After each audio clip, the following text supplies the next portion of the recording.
I don't know, dolphins are going to be happy again. I mean, he's going to save the polar bear. Everything is going to be done by the Prime Minister in this speech that we're going to be taking live in a few moments' time, assuming he starts on time and isn't still desperately trying to write that speech. Speaking from not in Downing Street, but somewhere else in London, the Prime Minister is hoping to save the day. Well, save his own skin. Well, I can't wait to hear your thoughts on this. I'd love to know if you just really simple. Whether you're listening on DAB+ radio or on your smart speaker, whether you are watching on YouTube or your connected device, I just want to know from you, is there anything that Keir Starmer can say, anything at all, that will save his job? Is he a goner? Lots of people calling him a dead man walking. I'd say he's a dead man crawling today. I don't think he's got a snowball's chance in hell of saving his leadership. Maybe he'll limp on for a few more weeks. He'll have to announce his departure coming in the coming months. Who knows who's going to take over from him? I'd love to hear your thoughts on that. Who do you think it will be? Who would you prefer it to be, or least prefer it to be? I'd love to hear your thoughts on that. But the idea that in a few moments' time the Prime Minister is going to be able to deliver a speech that can save his premiership is frankly for the birds. That was nothing short of an election bloodbath last week. You know it, I know it. The only person who doesn't seem to know it is the Prime Minister himself. Apparently, one of the things he's going to be saying is that part of his last-ditch attempt to woo us is we're going to promise closer ties with the EU. Yeah. That'll do it, Prime Minister. Well, one Labour backbencher, probably most of us never heard of, Catherine West. She yesterday said she was going to be a stalking horse candidate. She wants to get those 81 signatures. We're told more than 40 Labour MPs have already said they will back her for basically starting the process off of an election contest. The likes of Angela Rayner and Wes Streeting are desperate for that contest to go ahead, well, as soon as possible, really, aren't they? Andy Burnham, of course, wants it to go on a little bit later so that he has a chance to get back into Parliament. But will he be blocked? It certainly sounds like that from what we're hearing from Cabinet Minister Peter Kyle this morning.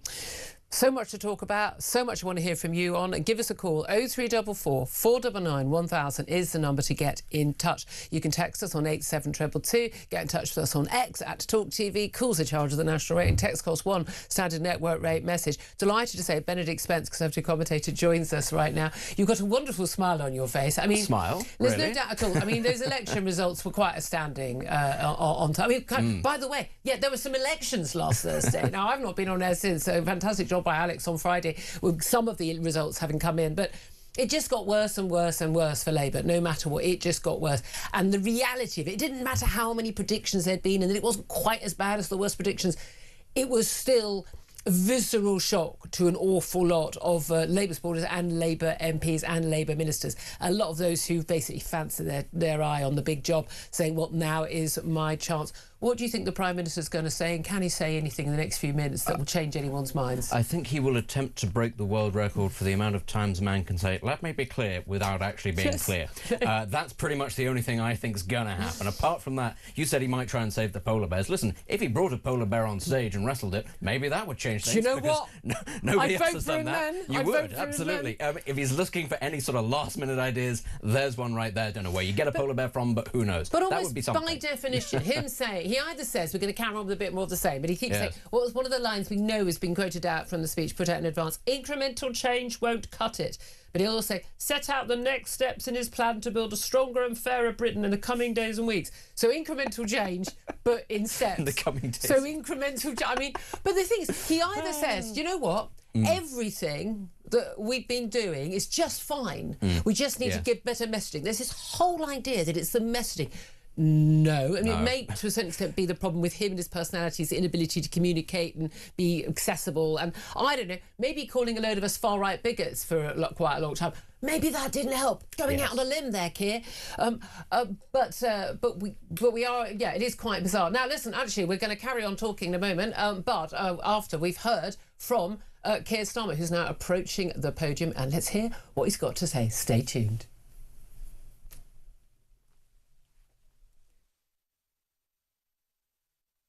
OK, oh, sorry, we haven't quite got the sound yet because he's not on yet. Oh, thank heavens for that. Well, exactly. We're saved for a few more minutes from that. But this thing, the Prime Minister, if he says we're going to just keep on going as we are, that's one thing. But But if he also says, as we may expect, we're going to do a big change, we're going to do things differently, they were basically saying, for the last 22 months, yes, I've been a really rubbish Prime Minister. Yes, he came in promising competency, managerialism, nothing particularly flashy. He hasn't succeeded at that. And a lot of us wouldn't have minded a bit of competence. If it had been competence, yes, but it hasn't been. But the problem is, what many people probably wanted was a grand arcing vision. They understood things were not great, but they wanted something to work towards, to see some tangible change over time. He's not delivered that, from the get-go. It's too late now. He should have done that from the start. Not get in and then go, oh, it's going to be an awfully bad 5 to 10 years, but don't worry, I'm competent. That's a really low bar, and he hasn't even cleared that. So to now turn around and go, here's going to be the big change, it's kind of like, buddy, you've had your moment.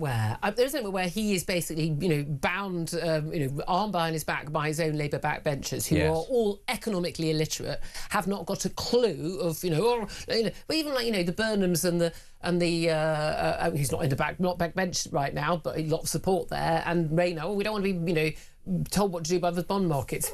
Well, good luck with that. Then you can't do any more borrowing. So it's either spending cuts, more borrowing, or tax rises, or a combination of the three. Yeah. Well, none of those are going to be very liked by many of your voters, and this is the problem with it. The issues and the problems that this country faces right now, this particular Labour government and this particular Prime Minister and this particular set of backbenchers are uniquely incapable of taking it on. So whatever he does announce is still not going to be an issue, because my fear is what he's going to say is, it's going to be the Europe stuff again. That's just playing to his own, party sort of, base.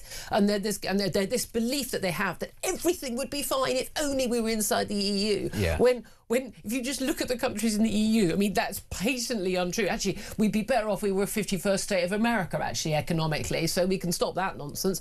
I'm not suggesting that, by the way. But we're in a situation where everyone is deluded about what needs to be done in terms of welfare cuts, in terms of getting people back to work, in terms of the investment needed, in terms of spending on defence. They are all utterly got their heads in the sand, and none of them will face up to it. To be fair, a lot of the opposition parties talk a good game on that stuff, but actually, if they had to go and do the same in government, they wouldn't deliver either, I fear. David Cameron and George Osborne used to say about Labour that they believed in a magic money tree, but this latest iteration of Labour doesn't just believe in a magic money tree, it's full-on magical realism. It believes in a magical theory of physics that the rest of us are not party to yet. And I mean, great for them, it must be a really nice place to live, but in the real world... Must be a happy place. Yeah, exactly. Although, you hope it's a happy place, you hope somebody's enjoying all of this, because in the real world, everybody can see where this government is going. They can also see what comes next, and this is probably where the trepidation is. As bad as Keir Starmer is, and boy is he bad, nobody thinks what comes next is better, and that's partly why, even though, as you said, there are people there sharpening the knives,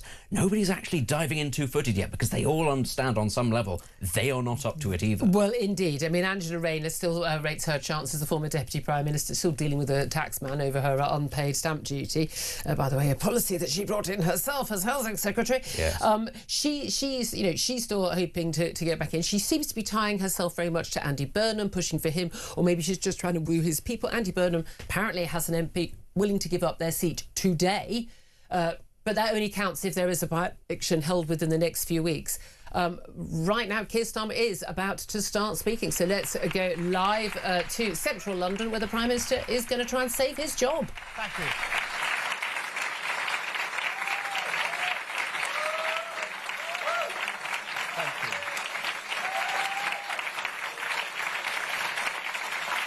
Thank you.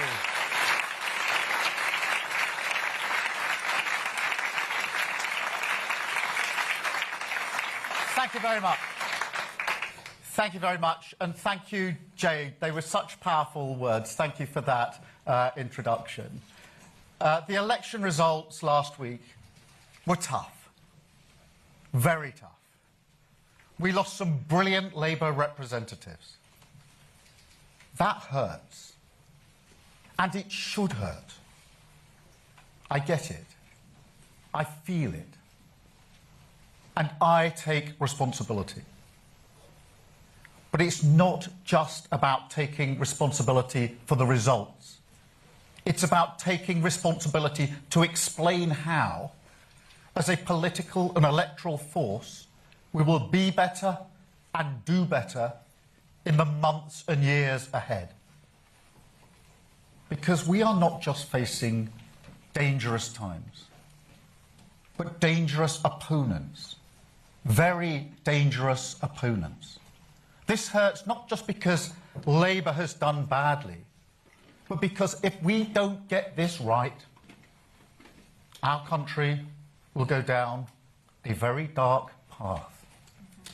So just as I take responsibility for the results, I also take responsibility for delivering the change that we promised, for a stronger and fairer Britain that we must build. I take responsibility for navigating us through a world that is more dangerous than at any time in my life. And I take responsibility for not walking away, not plunging our country into chaos as the Tories did time and again, chaos that did lasting damage to this country. A Labour government would never be forgiven for inflicting that on our country again.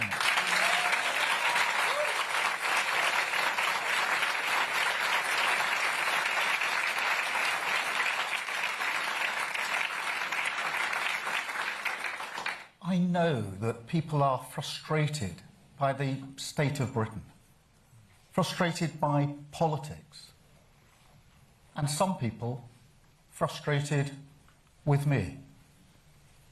I know I have my doubters, and I know I need to prove them wrong, and I will. So let me start on a personal note. Like every Prime Minister, I've learned a lot in the first 2 years in the job. In terms of the policy challenges that our country faces, incremental change won't cut it. On growth, defence, Europe, energy, we need a bigger response than we anticipated in 2024. Because these are not ordinary times. And this is a political challenge just as much as it's a policy challenge. Delivery is, of course, essential, but it's not sufficient on its own to address the frustration that voters feel. We're battling reform and the Greens, but at a deeper level, we're battling the despair on which they prey, despair that they exploit and amplify. And so analysis matters, but argument matters more. Evidence matters, but so too does emotion. Stories beat spreadsheets. People need hope.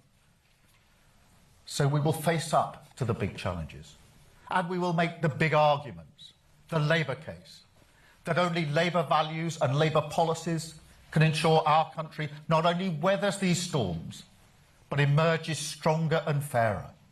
And the Labour case, that neither Nigel Farage nor Zach Polansky offers our country the serious progressive leadership that these times demand.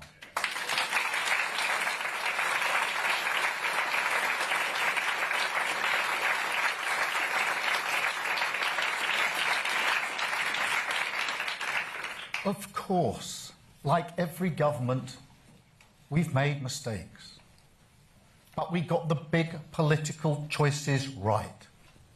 I mean, if we'd listened to the advice of other parties, right now we'd be stuck in a standoff with Iran, having been dragged into a war that is not in our interest, and I will never do that.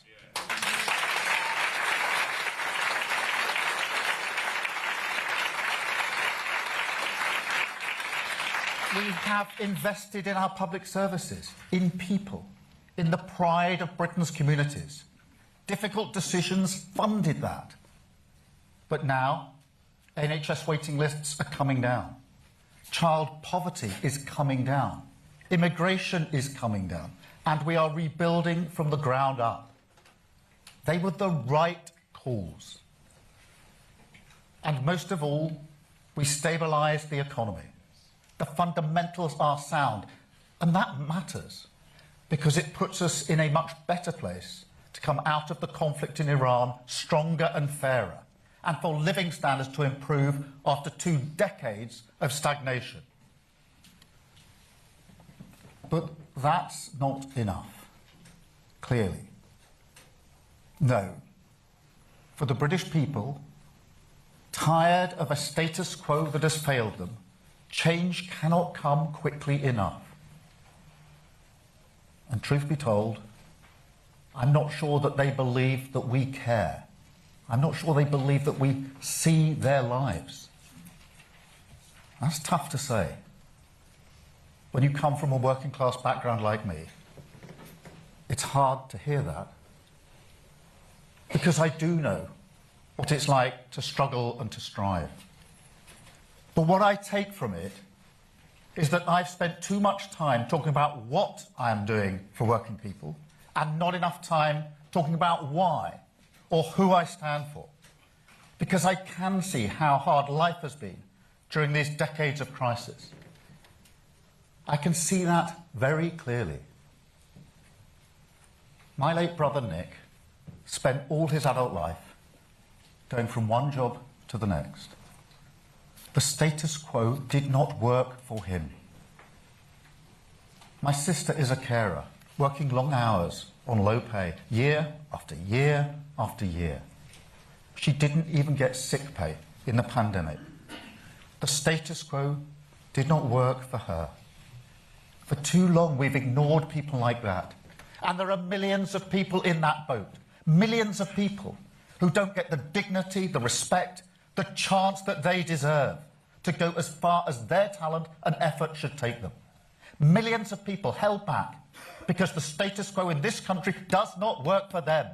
I am fighting for them. We are fighting for them. I am their Prime Minister and this is their government.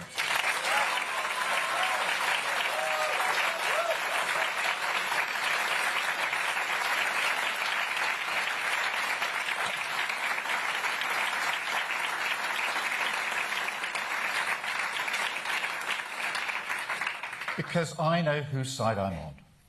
I'm on the side of working people just like my sister. People who work harder and harder, but who worry about the cost of living. They're not asking for the world. They just want to do the best for their kids.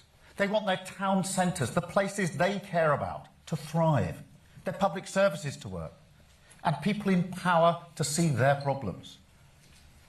And right now, they're worried sick. They turn on the TV, they see bombs falling. They go to the petrol station, see prices rising, and they think, how is this happening to us again?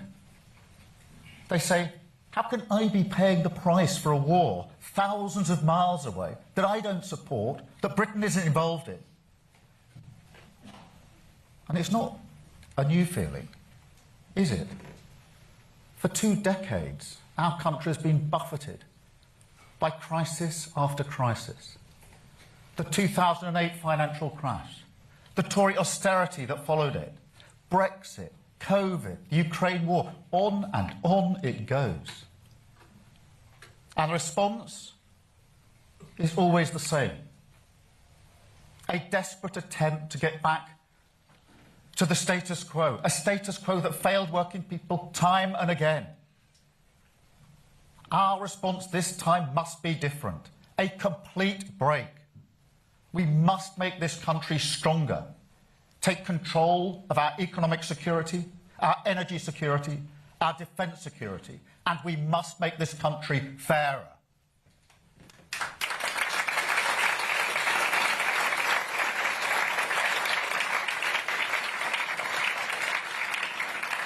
Strength through fairness. That is my compass in this world. It is a core Labour argument. And in the coming days, you will see those values writ large in the King's speech. And you will see hope, urgency, and exactly whose side we're on reflected in everything we say and everything we do. So let me give you 3 examples today. Starting with British Steel. Because what we did in Scunthorpe last year is one of the proudest things we have done in government.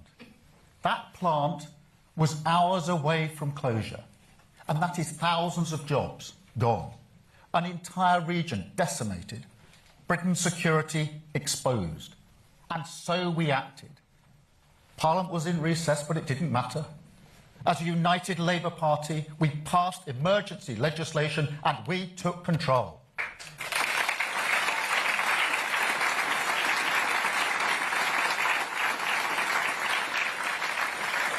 And we must bring that same urgency to everything now, starting, appropriately enough, with Scunthorpe. Because steel is the ultimate sovereign capability. Strong nations in a world like this need to make steel. That's why we're backing steel in Port Talbot and across the UK. But in Scunthorpe, we've been negotiating with the current owner, and a commercial sale has not been possible. And now a public interest test could be met. So I can announce that legislation will be brought forward this week to give the government powers, subject to that public interest test, to take full national ownership of British steel.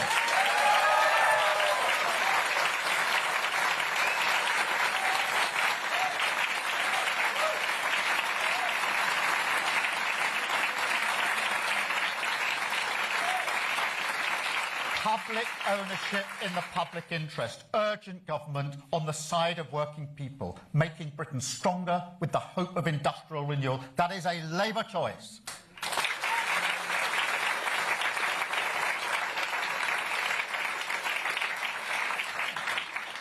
Second example, Europe.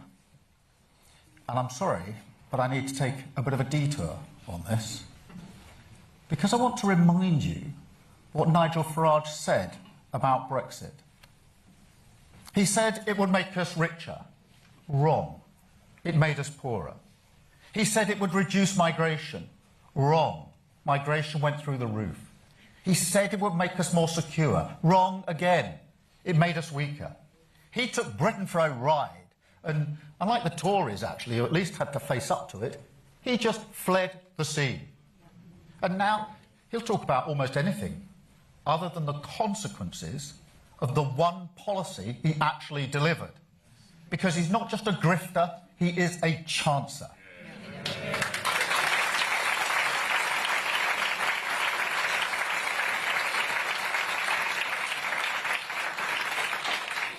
And so at the next EU summit, I will set a new direction for Britain. The last government was defined by breaking our relationship with Europe.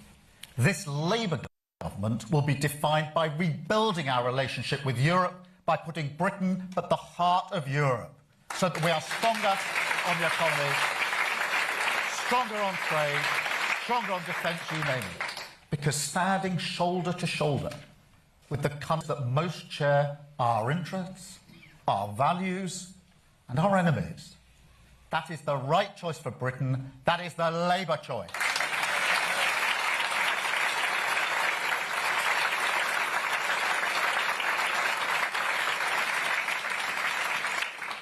And for our young people, also something more. Because Brexit snatched away their ability to work, to study, and to live easily in Europe. That's why I'm proud we restored the Erasmus scheme. But I want to go further. I want to make a better offer for our young people. Restore that hope, that freedom, that sense of possibility. And so I want an ambitious youth experience scheme to be at the heart of our new arrangement with the EU, so that our young people can work, can study and live in Europe, a symbol of a stronger relationship and a fairer future with our closest allies. That is the Labour choice.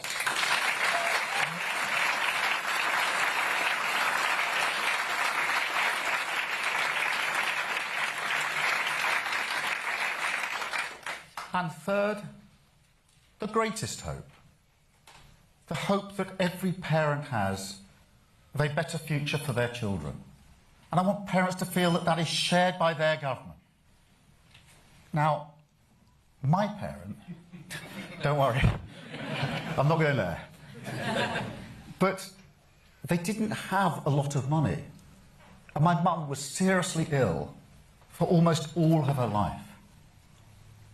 But when they were in their later years, reflecting on what gave their life meaning, I could see that, as well as their hope in us, their kids, what comforted them was the idea that they had contributed to a Britain that was getting better for young people, that kids now had a better opportunity than they did.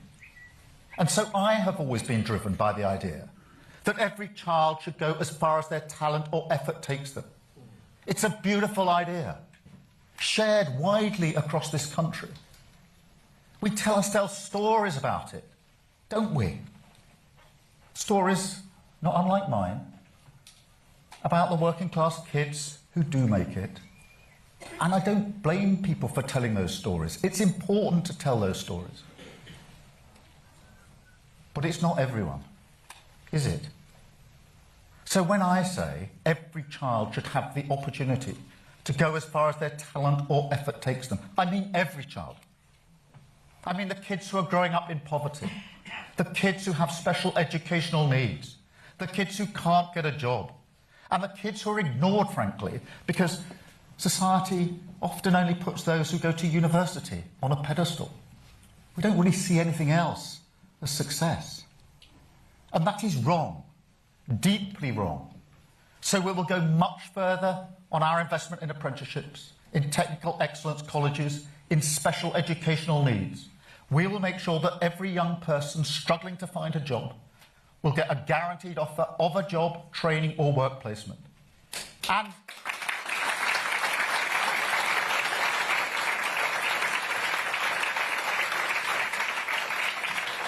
we will go much further with our Pride in Place programme. Back the millions of people who give their time and their effort to young people in their community. We will back them not just with money, but with power. And we will make sure that kids whose talent lies with their hands, kids who go to college, kids ignored by the status quo, because politicians' kids don't go there, they will finally get the respect that they deserve in a stronger, fairer Britain. That is the Labour choice.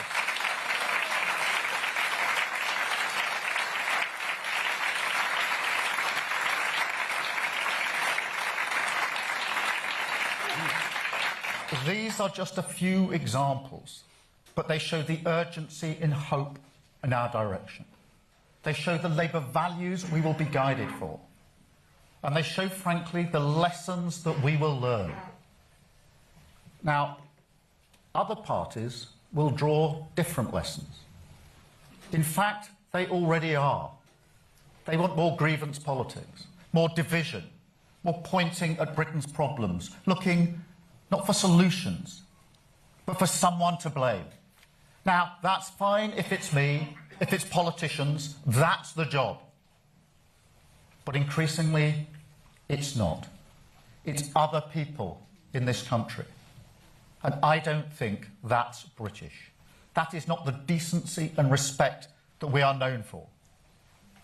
But it's here. That politics is with us now. And you'll see it again on Saturday at a march designed to confront and intimidate this diversity and this diverse country. That is why this Labour government will block far-right agitators from travelling to Britain for that event. Because we will not allow people to come to the UK, to threaten our communities and spread hate on our streets.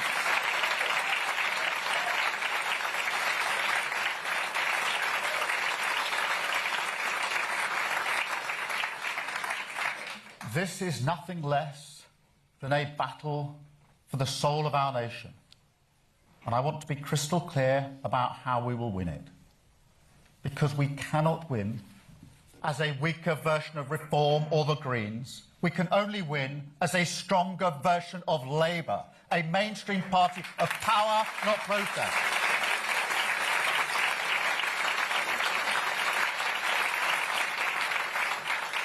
And I also want to be really clear on this, because I will never stop fighting for the decent, respectful, diverse country that I love. I will never give up on the hope we can unlock in this country, the hope of renters for security in their home, of workers for fairness at work, of public services freed from austerity, the hope of European solidarity, of community pride, of the people who paint over the graffiti that is racist. A country taking control of its future, our spirit unchanged, our resolve unbroken, the hope of a country that can and will become a stronger, fairer Britain. That is the hope I'm fighting for. That is the hope we are fighting for. That is the Labour choice. Thank you very much. Thank you.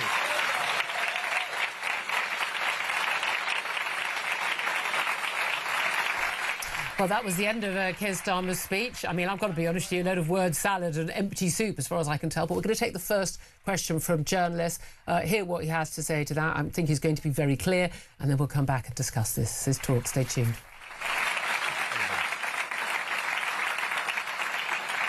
Thank you very much. I'm now going to take some questions from the media, and I'm starting with Chris Mason. Chris. Thank you. Chris Mason, BBC News. Prime Minister, do you think in your gut what you have said is enough this morning? And what do you say directly to those of your colleagues who are weighing up right now whether to back you or to suggest that you should go?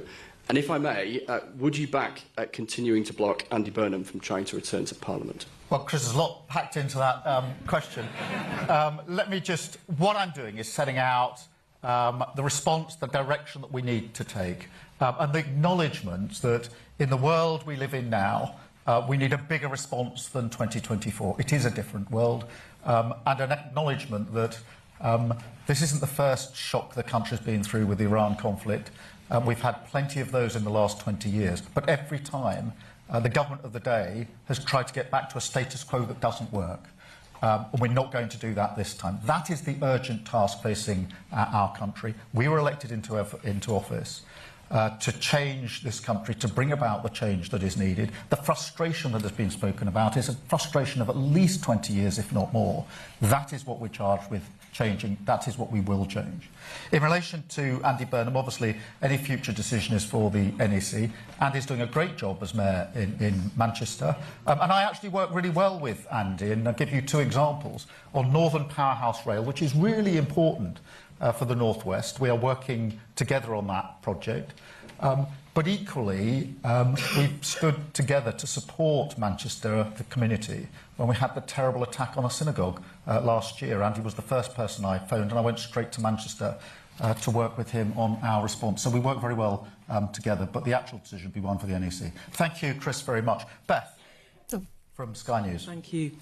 Prime Minister, back in 2021, when Labour lost hundreds of council seats in the Hartlepool by-election, you thought about resigning as a Labour leader. Right, let's leave that press conference there. The Prime Minister has finished speaking. I think the general reaction to that speech was, as I've just posted on social media, is that it? There were some specifics, I mean, very few.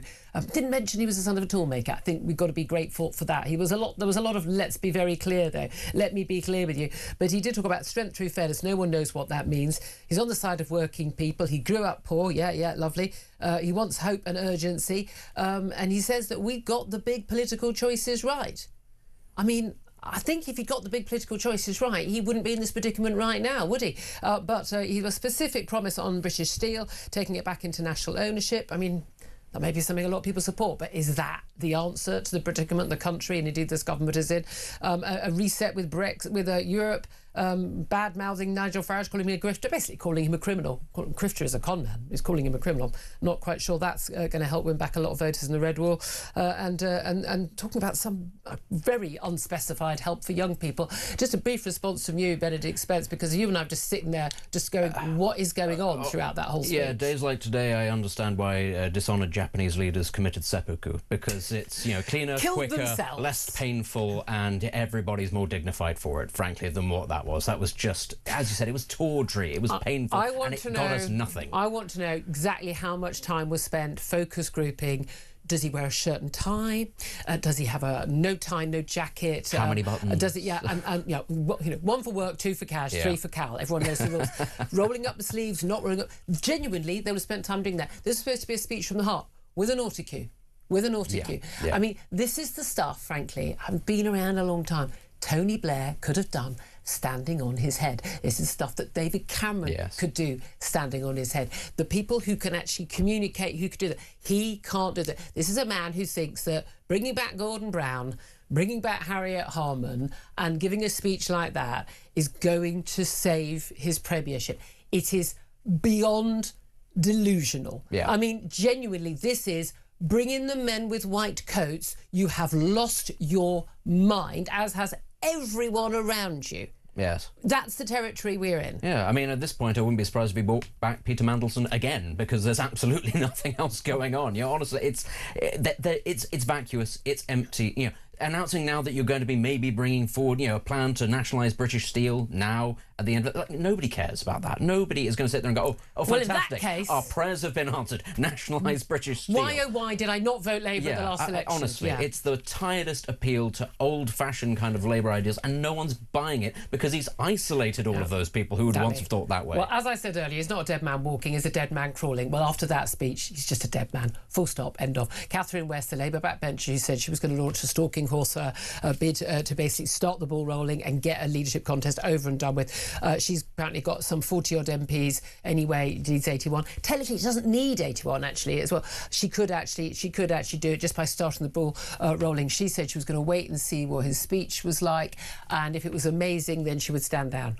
I think we can safely say that that was not an amazing speech. I'd love to hear your thoughts. Give us a call. 0344 499 1000 is the number to get in touch. Up next, going to take a quick break. They're going to be hearing from the Deputy Leader of Reform UK, Richard Tice. Wonder what he makes of it. This is Talk.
Across the UK, on DAB+, on YouTube, on your mobile, and on your side. This is Talk. Well, a very good morning. Welcome back to the show. This is Talk, the home of common sense, for me, Julia Hartley-Brewer. Coming up very, very soon, we are going to hear from Labour MP Graham Stringer. What does he make of that speech? We're going to hear from you as well. 0344 499 1000 is the number to call. Bearing in mind, it's the Prime Minister's fault. He talks through the bit where we normally have a chat. I promise you we'll get plenty of opportunity for you to have your say. But right now, delighted to welcome to the show Deputy Leader of Reform UK, Richard Tice MP.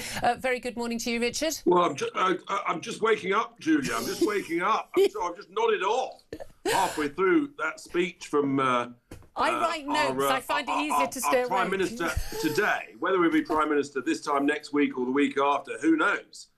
But, I mean, seriously, is that it? Is that literally it? The only thing of any interest, Julia, was the fact that the Prime Minister finally, a year later, has agreed with Nigel and I that actually British Steel should come into public ownership so we can invest in the blast furnaces. So his big policy is to copy reform. Well done, Prime Minister. I'd like to point out that one of the reasons why British Steel is in trouble is high energy costs, which are a result of net zero policies.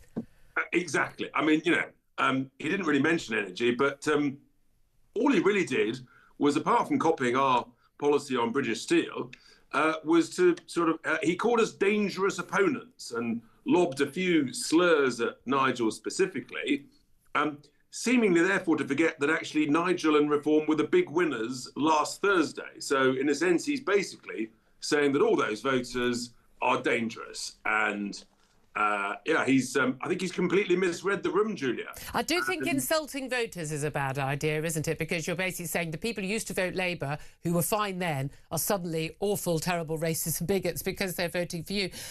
He specifically called Nigel Farage a grifter and a chancer. Now, a grifter is actually a con artist. It's someone who commits a criminal act. I would argue that was libelous.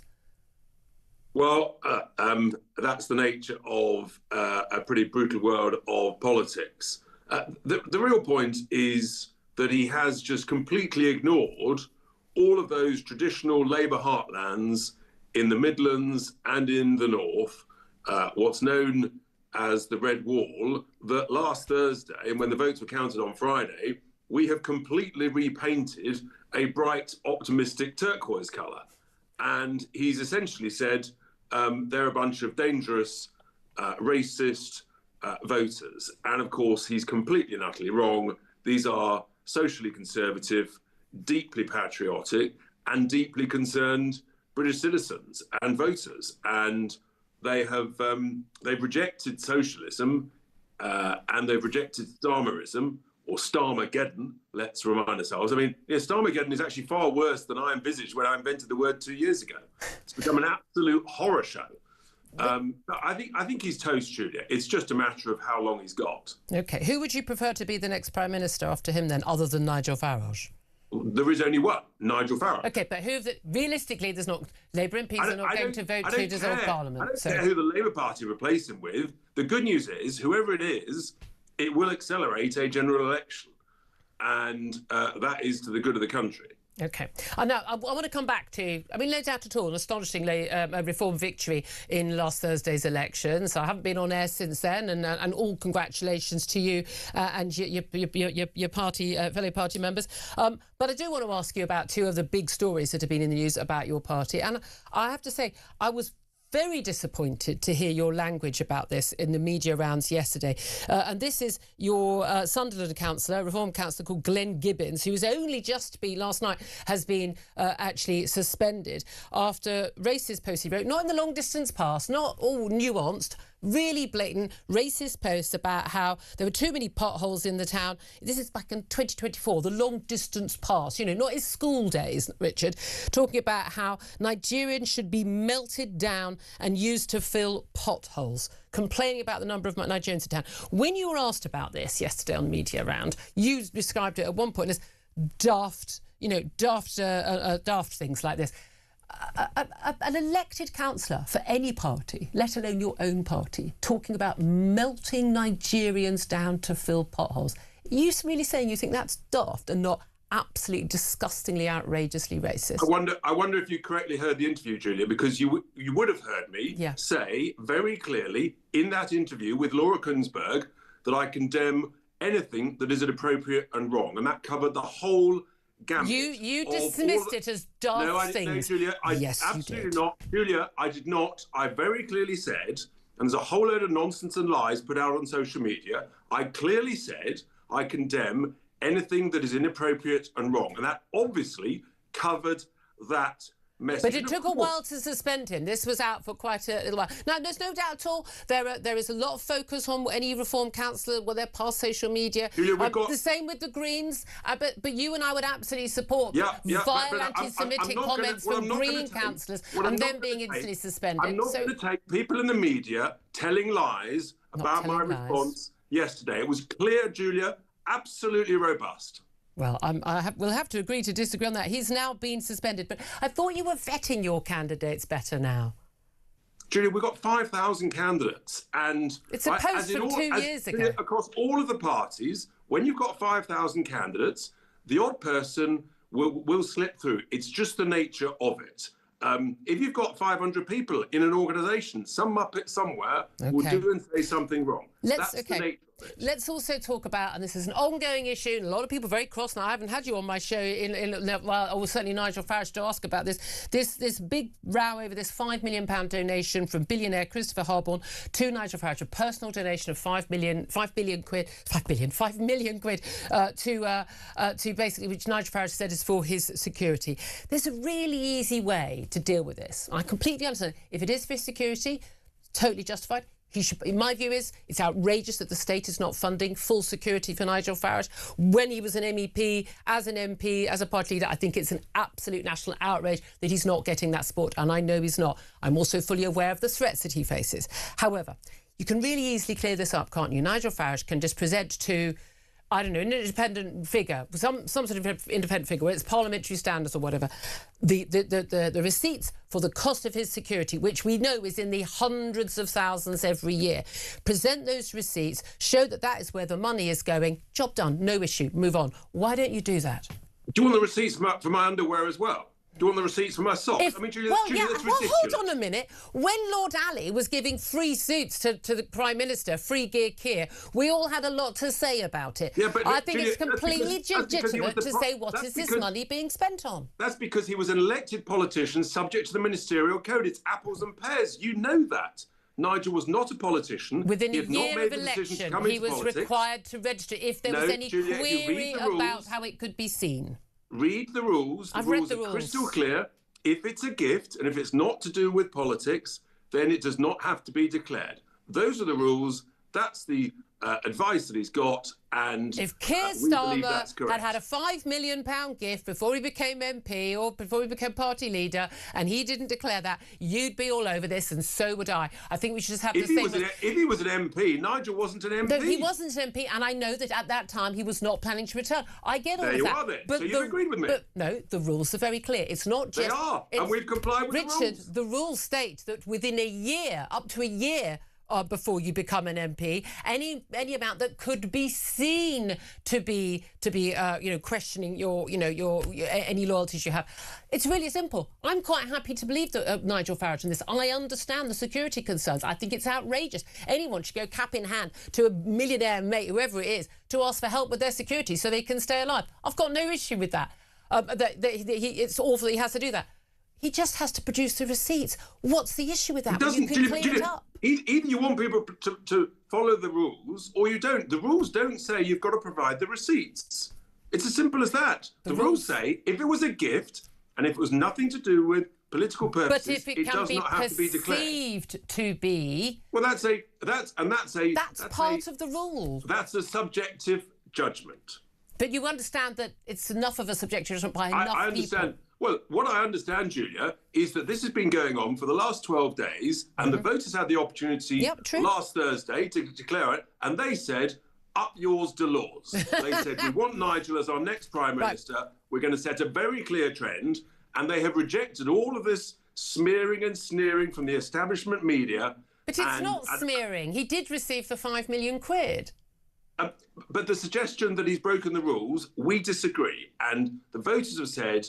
Okay. We want to keep Nigel safe and secure. And frankly, Julia, it may not be enough. It may need to be more. I accept that. Right, look, I've tackled you on there. Let's talk about the victory. Let's talk about where you are. There's a lot of different extrapolations from local elections. Bearing in mind, an awful lot of England didn't get a chance to vote at all in those elections on Thursday, and we tend to get much lower turnouts at local elections than you do at general elections. But a lot of different extrapolations suggesting that Reform could be by far the largest party at the next election, but basically not able to form a government without help. Now, the only other party realistically you would do a coalition with would be, or some sort of a supply and support system, would be with the Conservatives. Is there now a serious argument, a serious case for the Tories and Reform to start talking to each other to lay the groundwork for that? Definitely not. As I said on the media yesterday, you can't do a deal with a bunch of soggy Lib Dems pretending to be Conservatives. No, look, if people are concerned about some form of socialist nightmare, the sort of which is even worse than we've currently got, it's very simple. Avoid that by voting Reform, and then you can actually guarantee you'll get some conviction and principles. And people, in general elections, people vote much more tactically than they vote in local elections. There is actually some good news. In many areas, turnout was surprisingly high. Which was great, and we noticed that through the day. And a lot of people, those people, were people who don't normally vote, who came out to vote Reform, particularly in the industrial heartlands that have driven the prosperity and the wealth of the United Kingdom, where, of course, we've done so well. OK, just finally, less than 2 years into his premiership, Keir Starmer is having to try and do his 50,000th reset and trying to shore up his party because he's really basically got nothing done in the last couple of years. Are you worried at all that Reform might be in a very similar position 2 years into any Reform government? Actually, the ability to get anything done in this country by any government is so stymied, even if you've got the will, that he may be in the same, Nigel Farage could be in the same position 22 months into his premiership if he gets one? Well, the good news is nobody will be falling asleep when Nigel gives any form of speech. That is the first thing I can guarantee. The second thing is, are we saying it's easy? No. Of course it'll be difficult. Of course there will be the forces of the blob against us. But that's why we're working so hard this year to focus on our plans for government, our machinery for government, and producing detailed policies over the next 12 months. So we're ready from autumn 27 onwards. Right. I just think, Julia, we will roll our sleeves up and be better than anybody else. Okay. But sure, it'll be full of challenges. We will leave it there. No doubt we'll be talking many more times in the future. Although, Richard, it's always good to talk to you, Deputy Leader of Reform UK. Very brief response from Benedict Spence to... I mean, just on the subject of this £5 million story, it would be bigger if it wasn't for the fact that the government is actually collapsing. And I think actually it's come as a great time for Farage because actually nobody's focusing on it relative to what's actually going on. Absolutely. 10:50 is the time. Up next, going to be talking to Labour MP Graham Stringer. What did he make of the Prime Minister's speech? Is it going to be enough to save him? This is Talk.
Across the UK, on DAB+, on YouTube, on your mobile, and on your side. This is Talk. Good morning, welcome back to the show. 10:53 is the time. Well, we've heard the Prime Minister give his big, groundbreaking, saving the nation, saving his premiership speech in the last hour, but is it enough to save his bacon? Let's talk to Graham Stringer, he's Labour MP for Blackley and Middleton South. A very good morning to you, Graham. What did you make of it? Not a lot. That's it, yep. I mean, that was our reaction. It's like, was that it? Well, I suppose it was a pitch to the Euro fanatics within the Parliamentary Labour Party that he was moving their way to try and overturn the referendum decision. On the other parts of the speech, it was full of abstract nouns. He was going to get better. It was unimpressive. I think you can only see that speech as saying to the Remainers, please, European Remainers, please remain with me as the Prime Minister. But the interesting thing there is all the alternatives running for the who likely runners and riders to take his job, they're all staunch Remainers too. So that's not perhaps the biggest risk. But certainly after losing a lot of those red wall seats, which were lost, of course, to Boris Johnson in 2019. But Reform managed to get in on some of those that even Boris Johnson didn't win in 2019. Basically just writing them off and deciding he's going to be going for the South, the university cities, the students, the affluent, leafy suburbs of London are like that. That's basically where he's going for now. I've been canvassed in all the elections since February 1974, and I have never known such hostility to a leader. We've had popular leaders, we've had unpopular leaders, but Keir is in a category of his own, and I think I would like us as a party to win back those traditional Labour voters that live in my constituency in many traditional Labour voting areas. This speech does nothing to bring those back, and sadly, I think you're right. He's trying to narrow the base of the Labour Party to London, the South East, some university cities, and he clearly has abandoned, given up on traditional working class votes. I think that's even tragic. though a lot and the of Labour Party can't win without doing it. No, a lot of his speech was about, working class background. Again, he was the son of a toolmaker who ran the factory, owned the factory, so I'm not entirely sure that he was as poor as he suggests he was. The things that the Prime Minister has done since that disastrous set of election results on Thursday, well, the results coming on Friday and Saturday, but losing control of the Welsh Senate, going to third place in Scotland, losing all those councillors across England, was to appoint Harriet Harman and Gordon Brown to say that he would be here for 10 more years to basically, essentially, block the return of Andy Burnham, who many seem to think, I don't know whether they're right or wrong, would be the man who could actually garner that support. And give that speech. Is that going to be enough to shore his leadership up, or are you going to be among the MPs who may, for instance, back a bid by the Labour MP Catherine West as a stalking horse candidate today to sign their name and say you want a leadership challenge? I do want a leadership challenge in an orderly way. Yeah. And if Catherine is the only person putting her name forward, then that should precipitate some of the candidates are more likely to win than Catherine is. So she doesn't want the leadership. She just wants to start the ball rolling. And I agree right with thing? her on that. Yes. Yeah. I think some blocks, and I think it will. If I had to make a prediction, and it's a bit of a mug's game making predictions, I think there will be a viable challenge this week from one of the others. But when you say those people whose names are regularly on the pages of all our newspapers, it may well be we have to look outside those names, and that's why I would want a slightly longer debate. There are some very talented people in the Parliamentary Labour Party who are not in the cabinet, and there is another category of people that it might be worth considering to stabilise the situation, which is the safe pair of hands. Who would that be? Well, John Healey's the name that comes up regularly in that category. He's well liked, he's well grounded in the Labour Party, understands the traditional Labour vote. I've talked to John, but I've no idea whether he would be serious or not. He would be dragged kicking and screaming to the wall. Isn't the problem, though, that actually, as much as there is a personality issue with Keir Starmer, voters don't like him, they don't trust him. He's got zero communication skills, and it would appear zero political judgment as well, and zero judgment in appointing people around him, chiefs of staff, directors of communications, ambassadors to the US, etc., etc. Is there also an element where the problem is not just the man in the top, it's actually the issues that face the country in terms of the booming welfare costs, the need to spend money on defence, the huge cost of interest payments on our debt, and the high tax threshold, high energy prices, economy, flatlining, that actually pretty much no one's going to be able to take all that on. I know, but they have to start with some of the issues. One of the things is I don't think any reasonable person expects any government to solve all the problems. One of the issues on the doorstep that I found was that people no longer believed the Labour Party was on their side. That's a crucial thing. We're going to have to leave it there, Graham. Apologies, the Prime Minister started a bit later and spoke a bit later than we'd expected, so a little bit less time for us. But Graham Stringer, so appreciate you joining us. Labour MP Graham Stringer saying basically the speech does nothing to change things, and he certainly does want there to be a leadership challenge and expects one later this week. This is Talk. Love to hear your thoughts. Stay tuned.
Across the UK, on DAB+, on YouTube, on your mobile, and on your side. This is Talk.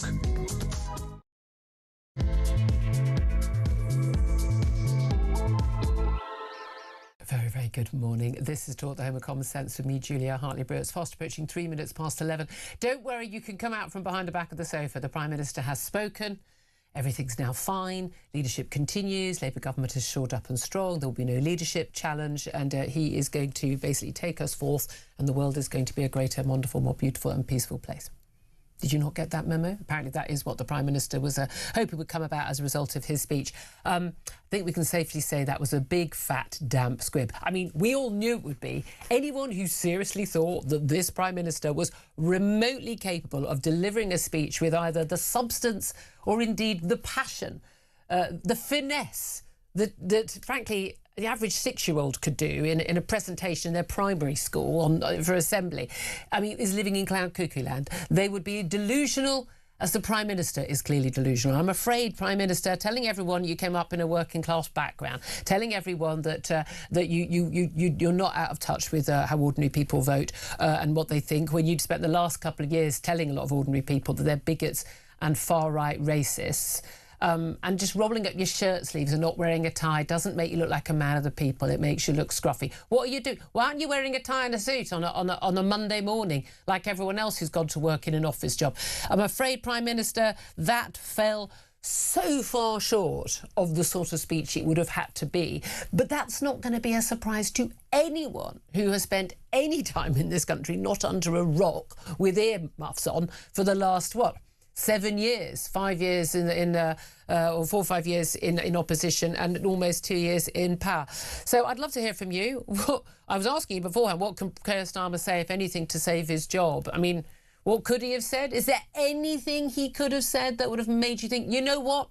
He is the man for the job. What do you think happens now? Are we going to see that stalking horse run for the leadership by Catherine Wester, pretty much unknown Labour backbench MP? Are we going to see the other big names, the runners and riders, that put their names into the hat? Is Andy Burnham going to get a chance? Is a friendly MP going to step down from their seat and let him run in a by-election? Well, only if the Prime Minister allows the NEC. Let's stop pretending the NEC get to decide what they want to do.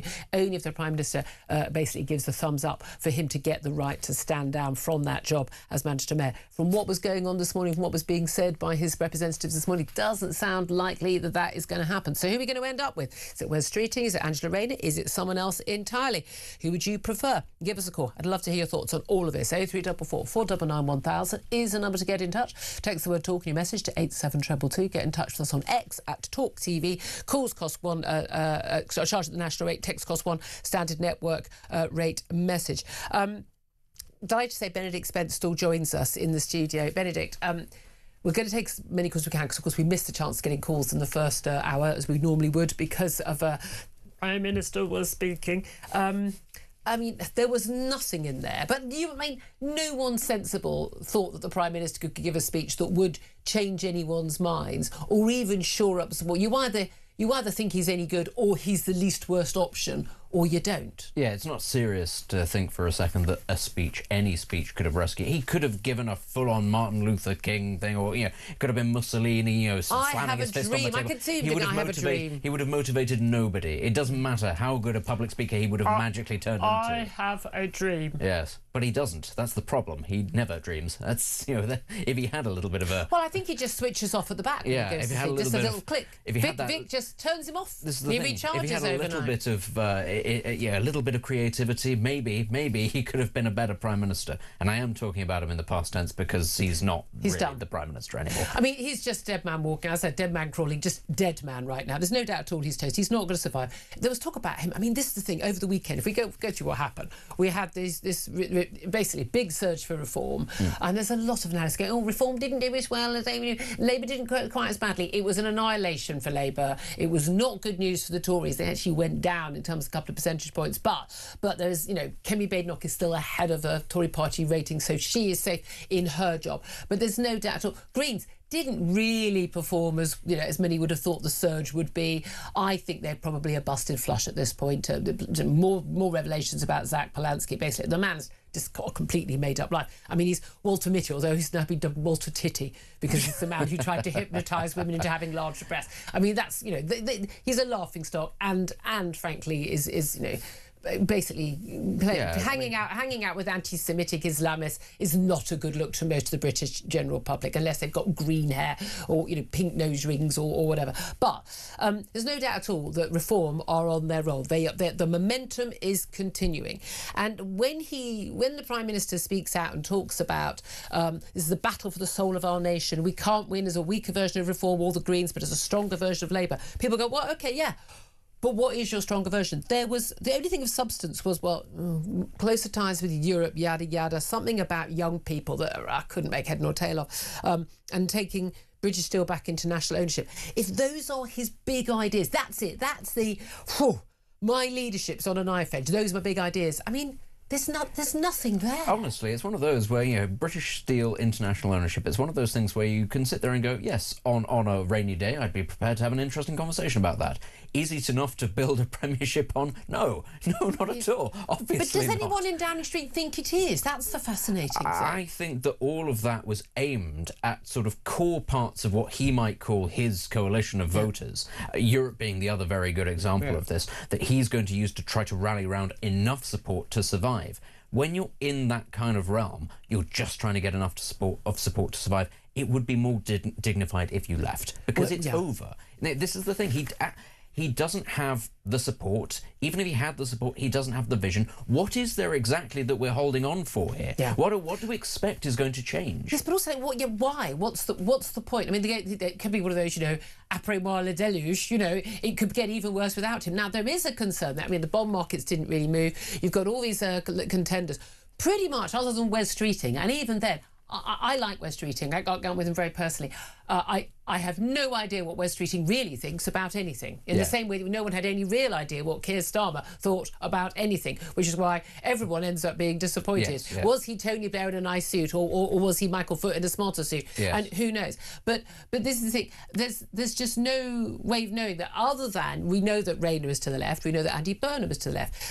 Do you think that Andy Burnham is going to be able to get back into Parliament in time for any... They talk about an orderly transition. So the idea that instead of there being an immediate leadership election, he gives a timetable for departure, and basically there are enough months for Burnham to get back into Parliament. Is he the great white hope? Is he the king over the water, the king of the north, the man who is going to save Labour Party? No, he's not, and he's not going to. Why do people think he is? Honestly, because he's outside of mainstream politics right now. It's a bit like when he doesn't get blamed for anything. It's a bit like when John Major gets wheeled out some sort of elder statesman to pontificate on things, and you go, everybody goes, well, John Major, the voice of experience. You're sat there going, hang on, we're talking about the same John Major, right? The second these people leave politics, actually suddenly take on a bit of a sense of etherealness. And it's the same actually with Labour mayors elsewhere. Yeah. Suddenly they stop being MPs, they become mayors, and people go, maybe they've got something interesting to say. I mean, for heaven's sake, that's why Cameron was brought back, because suddenly the veneer of respectability came back. That's why we've brought Gordon Brown back, because somehow we've forgotten about him as well. That little bit of separation from the front lines genuinely makes people forget all the reasons why those people failed as leaders in the first place. This is the thing of Andy Burnham. And he did fail. Again, Burnham is a much, same with Wes Streeting, a much better communicator than Keir Starmer. He played an absolute blinder on behalf of people in Manchester during the lockdowns and COVID pandemic, because he was actually saying, we're in tier 4 and we're not getting any money and blah blah. He absolutely played a blinder. But this no talk. He ran for the leadership twice before. He was called Flip-Flop Andy. People didn't know what he stood for. He's talked about how we shouldn't be basically making decisions based on what the bond market thinks. I have a horrible message for you there, Andy, is that actually the bond markets will decide. You can ignore the bond markets if you're not borrowing a lot on the bond markets. Otherwise, the bond markets get to say, it's like a 16-year-old saying, I don't have to listen to my parents. Well, if you're living in their house, I hate to tell you, you do. I mean, and them's the rules. He probably doesn't get it at all. There's a lot of question mark. I mean, if Angela Rayner... I'm still utterly perplexed as to whether Angela Rayner genuinely thinks that she would make the Labour leadership. Might get an awful lot of support on the left, but she has no appeal outside core Labour. I think, well, the problem is a lot of these people don't have any support outside core Labour, because that's why we haven't actually mentioned him, but there's another one that might actually crop up, and that's Ed Miliband. And you said that Rayner is to the left, I was trying to keep my breakfast down, Benedict. Miliband is in Reading. He's so far left. He's not even in the same place as the rest of us. And whatever it is that he thinks he can actually bring to the table, the country has already judged him once, and I'm just fascinated to know why people think that they think differently the second time around. The thing with Rayner is, of course, she comes with a lot of baggage and a lot of question marks, but I don't think Burnham is going to be given the opportunity to become an MP in time. However, but also that assumes there is such a thing as a safe Labour seat. Which, honestly, I would love it if Clive Lewis stood down and he stood in Norwich. I would love it, because the Greens would batter him. Because Norwich is very much in a different kind of world, and they think very differently. I know this because I'm from there. And honestly, they would win. They would beat him there. If for some reason that part of the country actually does believe in these things. And then Burnham is out of the Manchester then he's a loser, and he's a loser twice over. It was a fair point, by the way, I thought, by Peter Kyle, who's obviously a big, he's a cabinet member, but he was speaking for the government today and putting out the number 10 message about Andy Burnham. He's got a seat, he's got a job in Manchester to do, but he's also a big ally of West Street and their Bezzy mates. Apparently he went to see The Devil Wears Prada at the cinema the other day. There we go. Have a lovely time, boys. But he was making the point that he was elected on a 5-year term to be the mayor of Manchester, and he should serve out his full term. And it was the reason why Andy Burnham is not an MP. It's not because he was ousted or pushed out. He chose to run for mayor of Manchester. I mean, and that is actually a fair argument. Yes, to a point, but I don't believe in this idea, and it sort of emanates, it comes downstream from a sort of a presidential idea that we've got now in our politics that comes from the United States, that you're elected to serve a term.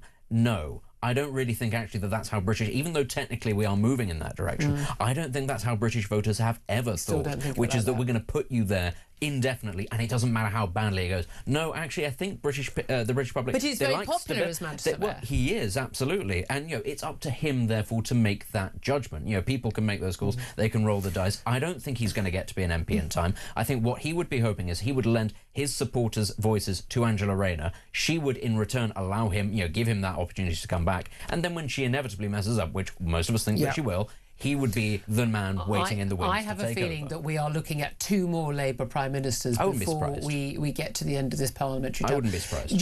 Richard Tice, speaking to him earlier, the Reform Deputy Leader, and he's echoing something that Nigel Farage has said a number of times. They are expecting an election as early as autumn 2027. They think, again, that Labour gets another new leader, or if Starmer stays on and they shift to the left, things will get even worse. There is an argument for opposition parties, actually, that Keir Starmer staying on, limping along, hated by many in his own party, many of his own supporters, hated by voters generally, that actually that's their best case scenario. Right now, Reform couldn't get a majority, so it would mean minority government or coalition maybe with the Tories, which they don't want and the Tories don't want. They say they don't. Or possibly, and I don't think they would. They don't want it, but would they do it to stop a Green Labour Lib Dem coalition? Absolutely they would. There are some people in the Conservative Party who would happily see perpetual opposition to stop Nigel Farage becoming Prime Minister because they think it's an existential crisis, and people are that snide in politics. But on the flip side, of course, yes, you do have that possibility of a broad left-wing coalition, which would be... I mean, honestly, I don't have the words. I can't say the words on air to describe what would happen then. The thing to remember with all of this is, yes, obviously, the longer Keir Starmer stays around, things will remain relatively more stable than if it's Rayner or if it's Miliband, and that gives Reform more time, actually, to outstrip the Tories so that maybe they don't need that. However, if we get an early election, that means something really, really bad has happened. People need to remember that. You might be thinking, I want it now. It means a crisis. And our borrowing costs are already higher than Greece. It will mean companies going out of business. It will mean people losing their homes. It will mean hundreds of thousands of people losing their jobs. People need to just think about that. Is it in the best interest of the country? Sure, it might be. I have a horrible feeling that this country is going to have to hit a further rock bottom. I think we are basically a nation of drug addicts, addicted to the idea that we can have more and more and more while paying. I know people are paying more, but actually, in the big scheme of things, with it, burgeoning healthcare and older population, fewer people working on welfare, and the demographic crisis, we are paying less and less in and expecting more and more out. One Labour MP was talking this morning about, we should be like Finland, where they can borrow lots, it's not an issue. But in Finland, where the average worker on average income is paying 10 percentage points higher income tax, we are living on the never and have been for a very long time, and there isn't a single politician, frontline politics right now today at any party, who is willing to say the truth, which is at some point that bubble is going to burst, and when it does, the proverbial very, very smelly brown stuff is going to hit the fan, and it's going to go all over everyone, rich, poor, north, south, old, young. It's going to be very, very messy indeed, and no one's willing to face up to that. Just saying. Love to hear your thoughts on all this. 0344 499 1000. What did you make of the Prime Minister's speech? Is there anything he could have said, anything he did say that might make you change your mind? And what do you think is going to happen? Are we going to get that stalking horse leadership bid starting almost today? I mean, we've already got over 40 names of Labour MPs now openly saying, we're done. The Prime Minister needs to go. We spoke to one of them a few moments ago, Graham Stringer. What do you think happens next? Give us a call. 0344 499 1000. This is Talk.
across the UK. On DAB+, on YouTube, on your mobile, and on your side. This is Talk. Good morning, welcome back. Let's get straight to your messages and your calls. I'm asking you, well, what I was asking before Prime Minister's speech, what can Keir Starmer say, if anything, to save his job? What could he have said? What might he say? What can he do? What's going to happen next? Ken has got in touch to say he should follow Kemi's lead and scrap stamp duty for starters. Well, that would be good. I'm hoping everyone promises that at the next election. Mark says, my dad was a toolmaker. He didn't say it, but he got a laugh by saying he wouldn't say it. Nothing, says Lee, the country has spoken. Nothing, says Charlie, time for a general election. Rose says simply, me. I'm loving that. That would have made more sense and it would have more meaning. Sam says nothing, just call an election and leave gracefully. I think this is the key, isn't it? Have some self-knowledge and have some self-respect. This is embarrassing. He says, Sam says, there is no way he's coming back from this. He hates the British and does nothing for this country. For the love of God, Harriet Harman and Gordon Brown are not going to save him. And Quentin says, how can a liar save his job with more words? His actions have spoken for him. Let's go to Terry, who is in Dover. Hi, Terry, what do you want to say? Yes, good morning, Julia. Yes. Keir Starmer gave 3 examples of what he's doing or wants to do, but none of those address why Labour lost their traditional heartlands, which is, I think, that their taxpayers' money has been wasted on my 3 examples: illegal immigration via small boats, higher energy bills because of net zero or too much rapid transition to it, and welfare, which needs to decrease, and also loss of jobs because business is overtaxed. He didn't say any of that. Yeah. And anyone who's not willing to tackle any of those things is not going to be able to get us out of the mess we're in. But here's the thing, there is no suggestion from any of the runners and riders who are likely to get the Labour leadership if and when Starmer goes, that they would do anything about any of those. Well, I suppose you've got to give them a chance to put out, set their stall out, but no, I don't think what he said. I think basically he's a decent man, but he's just trying to cling on to his job now, isn't he, basically? I disagree on the decent man thing. I don't think he's a bad person. I don't think he's evil. I don't use language like that, but I just think he doesn't believe in anything. I just think if you're not very good, for me, it's like if you know that if you're a heart surgeon on little children and you know that you're not a very good heart surgeon and that and the 3 other heart surgeons in the unit will mean that when they're operating, the children have a much better chance of living than when you do because you're not very good. I would say it's immoral for you to operate on children because you're risking their lives. I think it's immoral for that man to stay in number 10 when he must know in his soul he's just not good enough. He's not good enough in good times, and he's certainly not good enough in the times we're facing right now. No, he's not really a politician, is he? He's obviously a human rights lawyer, and he's an administrator and a manager. But he's not even good at that. Oh, okay. Oh, right, okay. No, you know what I mean? Like, he's not even... honestly, I would not mind someone who wasn't an ideologue, but just was good at getting stuff done. But he can't even do that. I agree with that. Yeah, I agree with that. But, I mean, who do you think possibly could take over from him then? I mean, there's the $64,000 question. Well, who do you think would be better than him? Well, West Streeting has made progress on the NHS. Yeah. You might disagree with that. Andy Burnham's obviously been in cabinet before. He's soft left. He's possibly the only one that would make me vote for them. Possibly West Streeting. That's interesting to hear. Thank you, Terry. Really appreciate that call. Cover a lot of ground. Thank you very much. Let's go to Christina, who is in East Sussex. Hello, Christina. What do you want to say?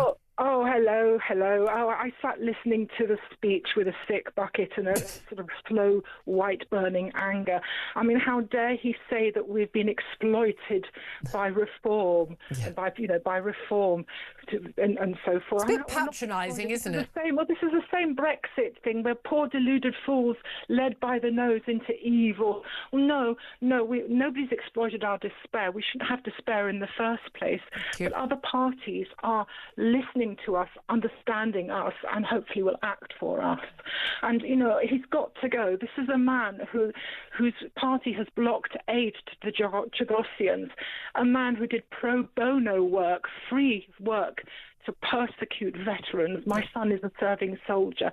This man, he needs to go. He needs to go. We need to call a snap election. He needs to go and get assessed for a neurodivergency. You're very angry. Now, the reality is there's no reason now that Labour, every time there was a Tory leader change of Prime Minister, Keir Starmer was on the telly 3 minutes later saying, we need to have an election, there's no mandate. But actually, that's not how our constitutional system works. And I can't believe for a nanosecond any new Labour leader would call for an election unless they suddenly bounced massively in the polls. Who do you want it to be if it's not Starmer, given that there won't be an election? I can't think none of the above. Perhaps some quiet sort of very centre-left, quiet person in a quiet constituency might timidly pop their hand up, but I don't think any of the people currently in power. I mean, Angela Rayner, this tax thing, and so forth. They want to lean. I mean, the whole idea of doing something worse to make it better is completely insane. You go further left, you will alienate even more people, but please your own party. He's got to choose, as all left-wing politicians have to choose ultimately, who he's going to offend. Yeah, but he's also got to choose reality over wouldn't it be nice? I mean, that's the thing. You know, the reality will bite eventually, as it is doing right now. Christina, thank you very much. Not happy. And you're right, that's a very big point, that the amount of times when, you know, especially Remainers and on the left going, people who are voting for reform, even if they were their own Labour voters a year ago, they're delusional, they're far right, they're bigoted. Well, you didn't seem to think they were that a year ago or 2 years ago, did you, Prime Minister? Let's go to Stuart, who is in Wigan. Hello, Stuart, what do you want to say? Well, I just want to say, and I ain't going to say it as nice as the previous two have, honestly, the words haven't been invented yet to tell you how much I hate this bloke. And Labour, full stop. But at the end of the day, within 15 seconds, he was having a go at reform, he was having a go at people like me that just want our country back. Yeah. I don't know who he thinks he is, but that's the reason he can't even walk next door with that man on his own. Honest to God, the bloke, he goes on about how he's going to give the youth of this country more chances than this. I'll tell you what you need to do, Starmer. What you need to do is give the little girls and the women of this country more chance. Yeah. By stopping the immigration, which are the only people that he's interested in. Yeah, but that's the thing. There's been no talk about any of that. I'll put it very nicely, and I'll go down to that dump London, and I will bus to his place, and I will tell him exactly how I feel. I want you to know how much money I would pay to see that. I'll tell you what, honest to God, if I could get my hands on that man, and I know you're not going to, you know what I mean, but I'll tell you what. We're speaking metaphorically. I'm no Conservative. I voted for him while Starmer's been in. Well, I've not, but voted for reform. But when terrorist sympathisers were in, I voted for them. But that were me done. I'll never ever vote for Labour again. Brought up Labour, I'll never vote for them again. I won't give them the time of day. What is it about him? They come and knock on my door. I do, honestly. I pray for the day that they come and knock on my door and ask for my vote. They're scumbags, every single one of them. And I know you don't like that word, but that's what they are. What is it? But you're particularly the visceral anger at Keir Starmer. He's such a sort of bland. What people say, he's luncheon meat. He's just blancmange, you know. He's just there's nothing there. Why do you hate him so much? He's not though. He's dangerous. But he just hopes if he goes around about it in a quiet, boring way like he does, nobody will notice. Well, I'll tell you what, the English and British people have started to notice now, Starmer. Yeah, that's very interesting. The Labour Party, and it's not just him, it's the entire Labour Party. Right, Labour Party, Keir Starmer, I have a horrible feeling you may have lost Stuart's vote. Stuart, thank you for that. Let's squeeze in another call as well. Herbie is in Harrow. Hi, Herbie, what do you want to say? Good morning, Julia. Good morning. Well, what a party political broadcast that one was, don't you think so? Yeah. You know, the man's completely... He was disgraceful by appearing in an open-neck shirt, not even a shirt and tie, a suit. and he was blaming Nigel Farage for the immigration problem. He's been in power 2 years, and they've had 220,000 people come over since he's been in power. What does that tell you? He's in control. He's going to nationalise the steel industry, which people would not be able to afford to buy the steel because it'd be too expensive to make because of their energy policy. Tell Ed Miliband, the nutcase that's running the energy crisis, to bring it down. Let's drill for oil, let's drill for gas, let's put this nation back on. This is the last chance, as far as I'm concerned, that Labour can survive. He can't survive. You think he's going to go? I'm going to have to correct you, just for the fact that he's at 200,000 arrivals since 2018, and you know, he wasn't blaming Nigel Farage for the immigration issue. He's blaming him for, he thinks, exploiting people's concern about the issue, which again, people. I mean, Keir Starmer doesn't even acknowledge really that we're allowed to be concerned about a load of illegal migrants turning up, and legal people in their millions. Who do you think will take over from Keir Starmer, and who would you like to or least like to? None of them, Julia. To be honest, none of them. But it's going to be one of them. It's going to be one of them. It's not going to be Nigel Farage. Nigel Farage would have been the one to take over. Yeah, but it's not going to be. So come on. Politics is the art of the possible. Of the possible contenders, runners and riders, who do you want? To be honest, Julie, I really couldn't say. I wouldn't trust it. If I said Ed Miliband, I'd be signing my own death warrant, as far as I'm concerned. If you said Ed Miliband, I'd send the men round in white coats, mate. What? If you said Ed Miliband, I'd send the men round in white coats. Take you away. They need. Well, that's it. Just have him and then take away, then we'll have a general election. It'll be even better. Herbie, thanks for your call. Appreciate that. Just a quick response from Benedict Spence. I mean, there's a lot of passion. I mean, there was more passion in those 4 phone calls than there was in that whole, 25-minute speech by the Prime Minister? Guys, please tell us how you really feel. I mean, that was... I don't know what's going on in the air in Wigan, but my word, I've properly woken up now. That was exciting. There was a lot of energy. There's more energy in the calls than there was in the Prime Minister's speech. How much money would you pay to see that? I mean... Stuart, that would be beautiful. Honestly, it would be delightful, wouldn't it? I mean, could we organise that? Could we put bets on how it goes? We need to organise that. That would get the economy going, wouldn't it? Exactly. 11th. I mean, you could run the windmills on that. Thank you very much for all those brilliant calls. 11:33 is the time. Up next, I'm going to talk to Labour peer Lord Foulkes. What does he make of what the Prime Minister had to say? We're also going to be talking to our friend Andrew Fox about what's going on in the small matter of the Iran war. This is Talk.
Across the UK, on DAB+, on YouTube, on your mobile, and on your side.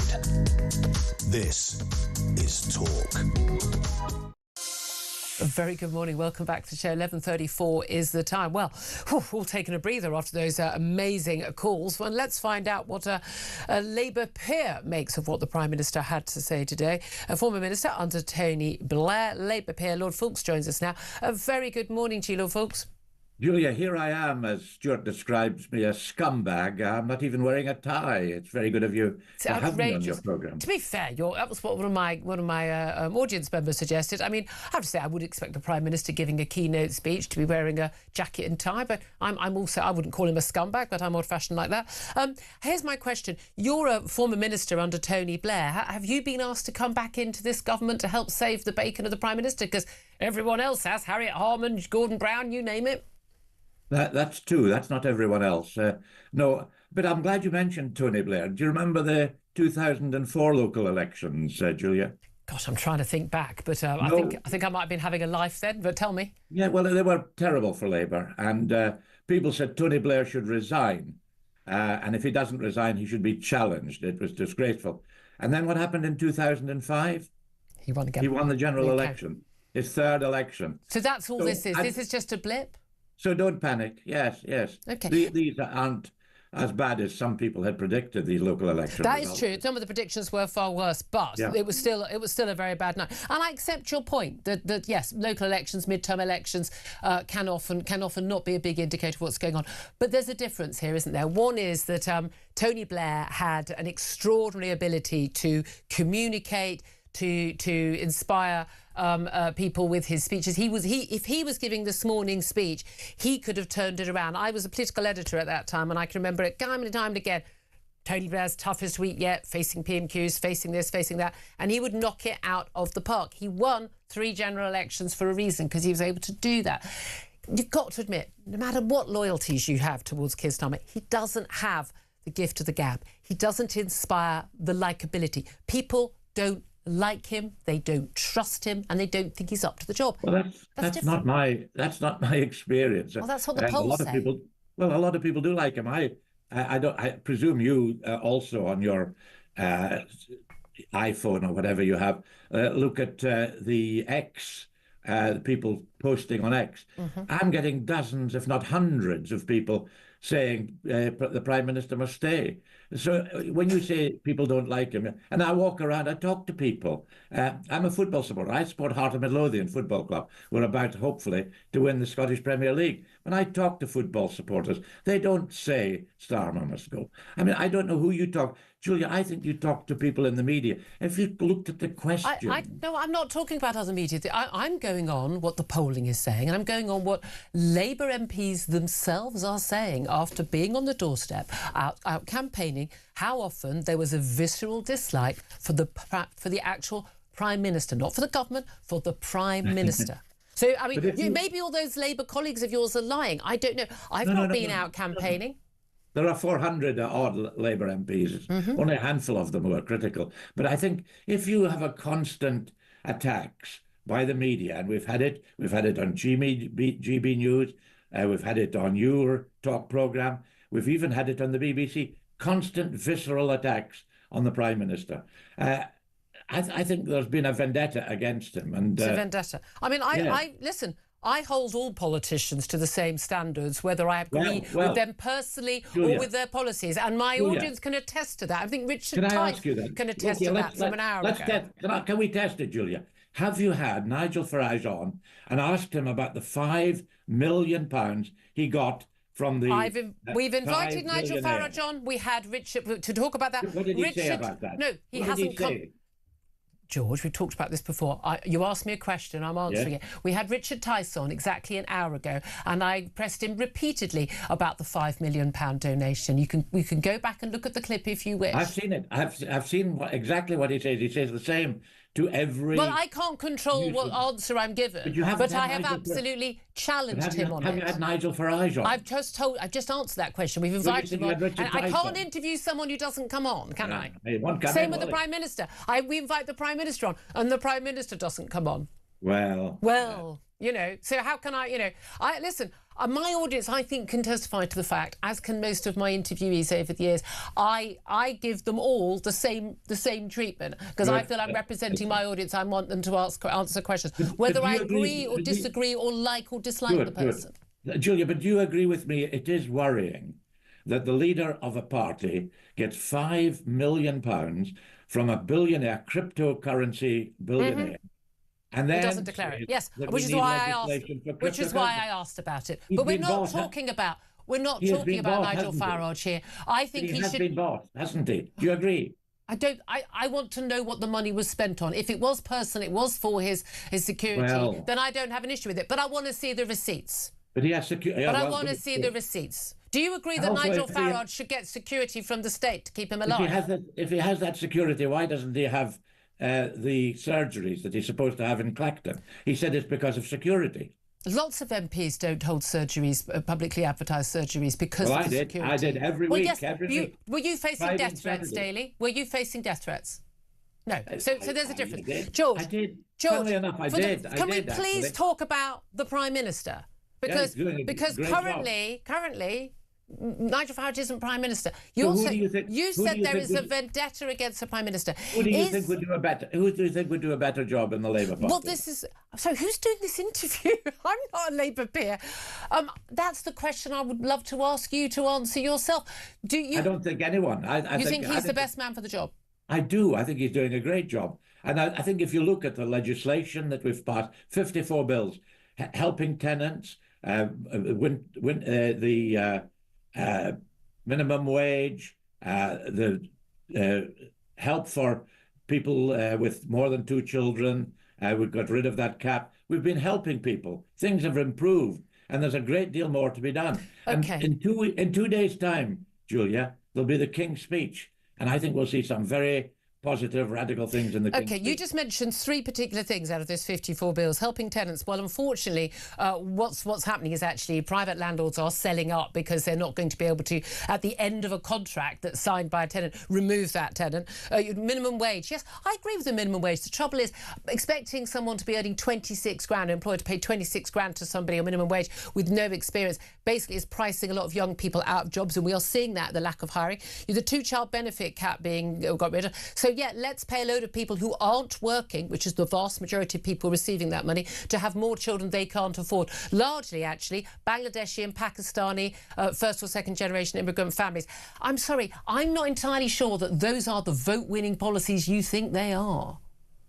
Well, I think they are. I think they're helping working people, and that's what we by definition, elected they're to do. not. I mean, the 2-child benefit cap is largely paid to non-working families. No, not at all. Yeah, No, I'm afraid it is, actually. No. Well, I mean, it is. That's a matter of fact. The official stats are available. You can look them up. I do things like that on the cold winter nights. You think that Keir Starmer is the best man for the job. It is clear that we've got at least 40 Labour backbenchers, including the likes of Catherine West, who's talked about being a stalking horse candidate, don't think that he's the best person for the job. They think that the problem is him rather than the Labour Party as such. They think that the chances, the fortunes of the Labour Party can be turned around by replacing Keir Starmer. You say you want him to stay. In the event that he doesn't stay, who would you prefer to take over for him of the options that we know of so far? I don't think there's a choice. I mean, I think that anyone in the cabinet could be considered as a possible prime minister. But what about Angela Rayner? What about Andy Burnham? They're not in the cabinet. But there's not a vacancy, so I don't think it's worth. If there were a vacancy, considering it. No, I don't think it's worth considering. Do you think that the speech he made today was enough to shore up his premiership? Yes. And I was listening to an MP earlier on, Jack Abbott, and he was saying how positive it was. And I think there'll be more and more people coming around saying that. Apart from the far left, the people who are still pining after Jeremy Corbyn. But do you really seriously think, I mean, the Prime Minister talked about, strength through fairness, being on the side of working people, saying he wants to bring hope and urgency, and we need, you can't just go through incremental change. And then he says, basically, let's have some incremental change. He says we've got the big political choices right. A lot of people would say, absolutely, he hasn't. But he talked about renationalising effectively British Steel. Closer ties with Europe. I mean, that's just writing off. That's writing off the entire red wall of voters who voted, in Brexit, and talking about some rather unspecific help for young people. But the reality is, if young people are priced out of jobs in a market where we've barely got any growth, and it costs too much to employ them, there's nothing that's going to help those young people. Well, let's take the Europe thing, which I think, in fact, Brexit has been a disaster, a total disaster. And now 3/4 of the population, according to the latest poll, think Brexit has been a disaster. What we need to look at is... That's not the exact poll, but we will let you... What we need to look at is something like the kind of deal that Switzerland has. Switzerland has a very good deal. They get all the benefits of the single market and the common... Customs union. Common union, yeah, absolutely. And but the customs union and the single market, but they are not a full member of they're not a member of the European Union. And we'll need to look at that kind of deal that Switzerland had, or the Norwegian deal, but I prefer the Swiss deal. Well, the trouble is, of course, the 4 pillars of in terms of free movement of the European Union require they come as a block. If you want free movement of goods and services, you need to have free movement of people as well, and that is what the British people, very specifically in 2016, voted against, and then in 2019 voted against. I think they were worried about something that wasn't a problem, because there wasn't a problem of people moving from the European Union to the United Kingdom. Wasn't there? Yeah. You think mass immigration was? Did everyone just make it up in their heads? They were all deceived by Keir Starmer. They weren't coming from the European Union. There were a large number of... I think there were 5.5 million EU citizens living in the UK at the point of 2020 Brexit. It's quite a lot of people. Well, but there was mass immigration at the time. 5 million people is not mass immigration. There are more Brits going to the south of France and Spain and other places. On holiday, yes, but not to live. No, there are. There are not 5 million Brits living in Europe. They don't call themselves immigrants. George, they just aren't. Expats. They just aren't. They just aren't. It's just simply not true. And the key thing is, it's the age of the people, isn't it? If you're coming along and you've got plenty of money, you've got your house, and you're not taking anyone else's job, there's difference. But people coming over from Eastern Europe, we were predicting 13,000 a year by Blair, weren't we? And it wasn't. No. It was in the millions. There was a You're saying it's not a problem. You're saying that the whole of the country is confused. It's not a problem. It was a scare story that lots of Turks were going to come over. It never happened, did it? I mean... No, if Turkey joined the EU, they would have the right to come to this country. That's not a scare story. Turkey was on the accession list, and if Turkey won full EU membership, they would have the right to come to our country. That's not a scare story. That is simple fact. But why are you arguing that point? Your point is that... I mean, you're basically saying the same thing as Keir Starmer saying. Basically, Brexit voters were deceived, deluded by that con man, Nigel Farage, and we're all just a bit too stupid. Probably racist, probably far-right and bigoted. And if only we could just be persuaded of the error of our ways, everything would be fine. No, I thought you've made a very good case there. That's what you think? That's what you think of most of my audience, what you think of me? No. You think I'm deluded? You think I was deluded by the arguments for Brexit? You voted for Brexit, did you? Absolutely. Why?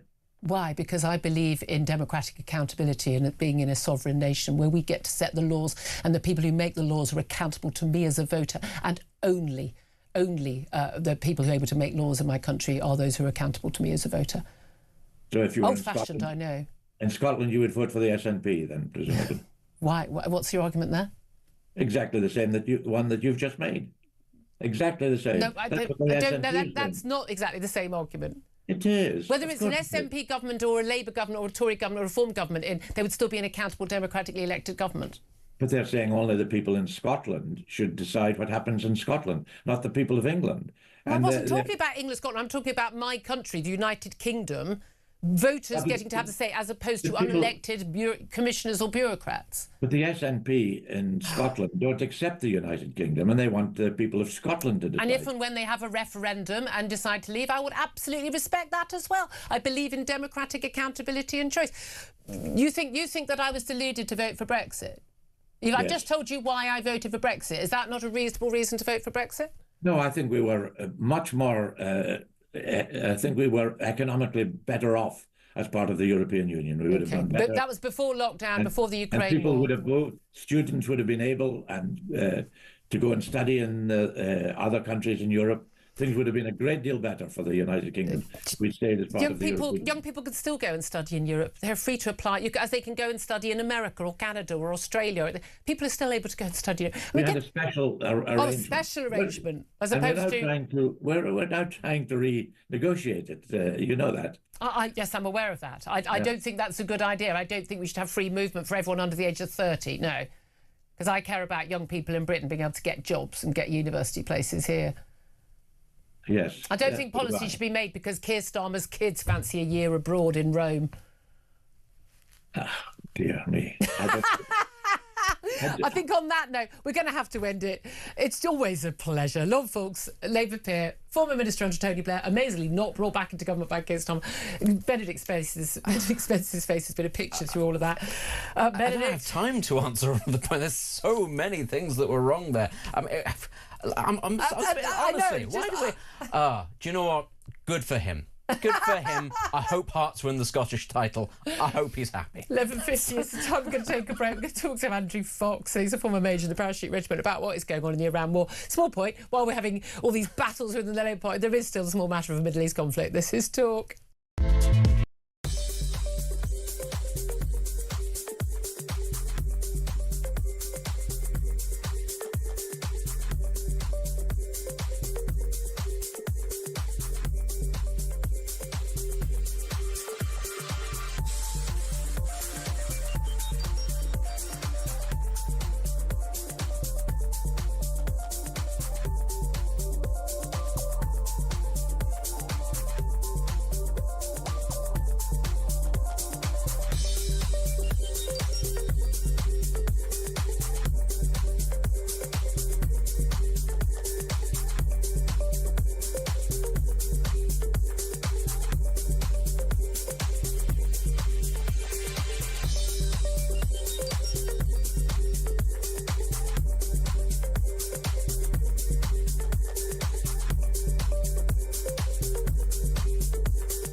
Across the UK, on DAB+, on YouTube, on your mobile, and on your side.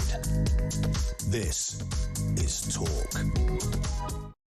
Good morning. Welcome back to the show. 11:53 is the time. Well, I mean, I'm almost glad to leave the bitter infighting in the Labour Party to get somewhere on a problem that's much easier to solve and where much less of vicious thoughts on both sides of that. And let's talk about the Iran war. A senior associate fellow at the Henry Jackson Society, former major in the Parachute Regiment, Andrew Fox joins us right now. A very good morning to you, Andrew. Morning, Julia. Thank you for joining us. I mean, again, nice to have a little bit of light chat about the Iran war after the what's going on in the Labour Party right now.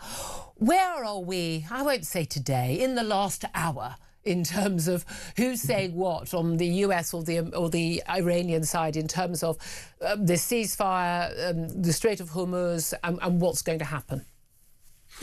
As ever, it's a tricky one because Mr. Trump is, again, trying to run this war through Truth Social. So it's very hard to sort of pass through what he's saying and try and get to what's actually going on. So we've had small harassing fire from the Iranians on American ships, which the Americans have tried to downplay and say how minimal it was. we've had Mr. Trump posting that the Iranian negotiations have not gone well, and he rejects the offer they've put in front of him. And we've had the Gulf states elaborating their concern about America focusing solely on the nuclear issue and not the proxies or the missile threat that is a security concern for them. So we're basically still in this stalemate. The double blockade still goes on. And we appear to be no closer to a resolution. But one thing does seem clear, in that Washington is desperately unkeen on re-escalating. So they're trying everything they can to avoid having to resume a bombing campaign for a variety of reasons. It's very unpopular, but also they're short on munitions. Yeah. And the states are short on defensive munitions as well. And those things don't just get magicked out of the air when you expend your arsenal. I get the general impression that both sides want to walk away, but neither side is willing to back down.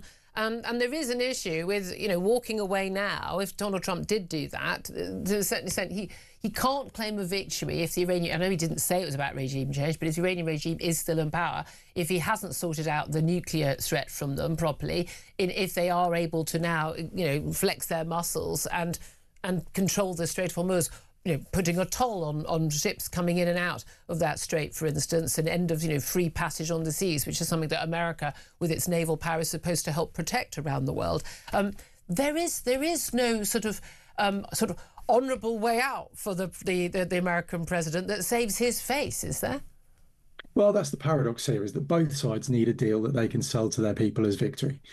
For Iran, that looks like survival, but if they can keep their hands on nuclear material, then all the better. And Trump, of course, needs to be able to go to the American people and say that incredible multi-billion-dollar expenditure that he's gone through actually achieved something, because it hasn't achieved very much at the moment. Iranian missile stocks are still somewhere between 60 and 70% of what they were before the war.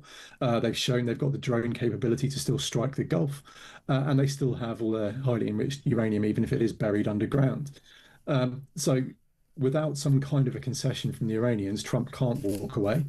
And the Iranians, on their side, for them, it's a religious mission. Yeah. And of course, saving face and saving status in the Middle East is critical to them as well. So we've got this paradox where we've got an immovable object meeting an unstoppable force, and there's no clear way out at this point. One of the things that Keir Starmer keeps saying, every single opportunity, including in his speech this morning, to save his job effectively, no one thinks it has done, was that he's made the right call on all the big political choices, and he constantly goes back to what many regard as his sort of Hugh Grant moment, where he stood up to the Americans and he didn't join the Iran conflict. Do you think that A, was the right decision, and B, was a decision in any meaningful sense, as opposed to he kind of sat on the fence long enough that ended up being what happened? Look, I still agree with the decision. I don't think we'd have added a huge amount of value to the campaign. I don't think we'd have reopened Hormuz if we'd deployed a couple of ships. No, but not getting involved, but allowing, for instance, the Americans to use our bases.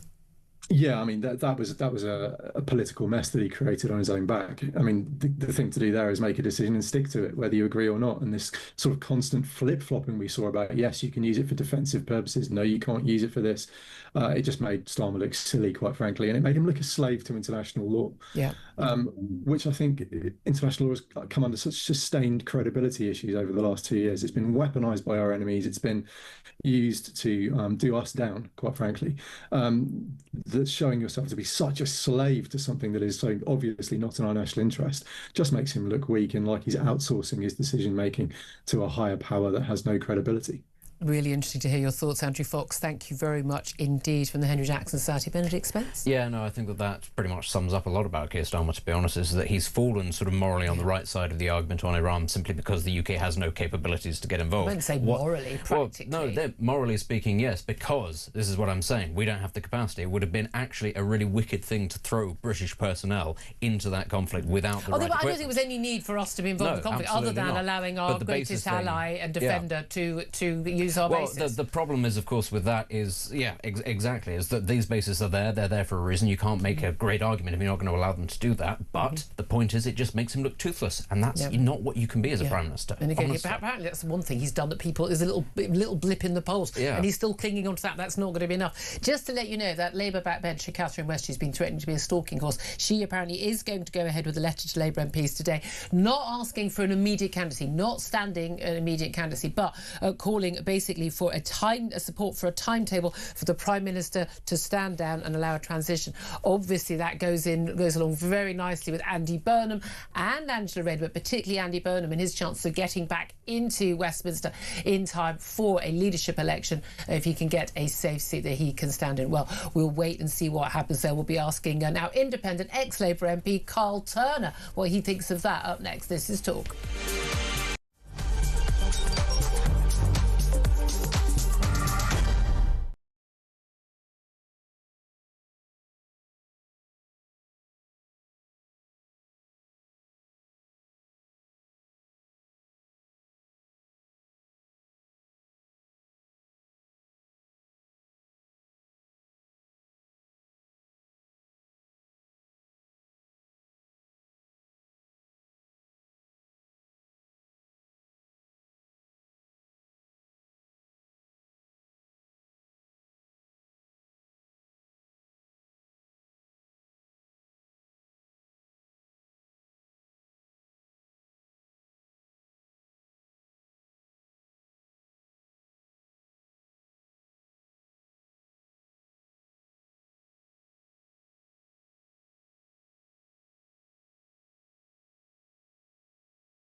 Across the UK, on DAB+, on YouTube, on your mobile, and on your side.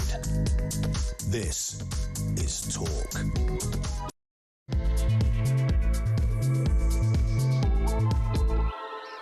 A very, very good afternoon to you. This is Talk, the home of common sense with me, Julia Hartley-Brewer. It's 2 minutes past midday, and whether you're listening on DAB+ radio or your smart speaker, watching on YouTube or your connected device, thank you very much indeed for your company. Goodness me, still got a full switchboard. People wanting to have their say some stalkingly good calls so far.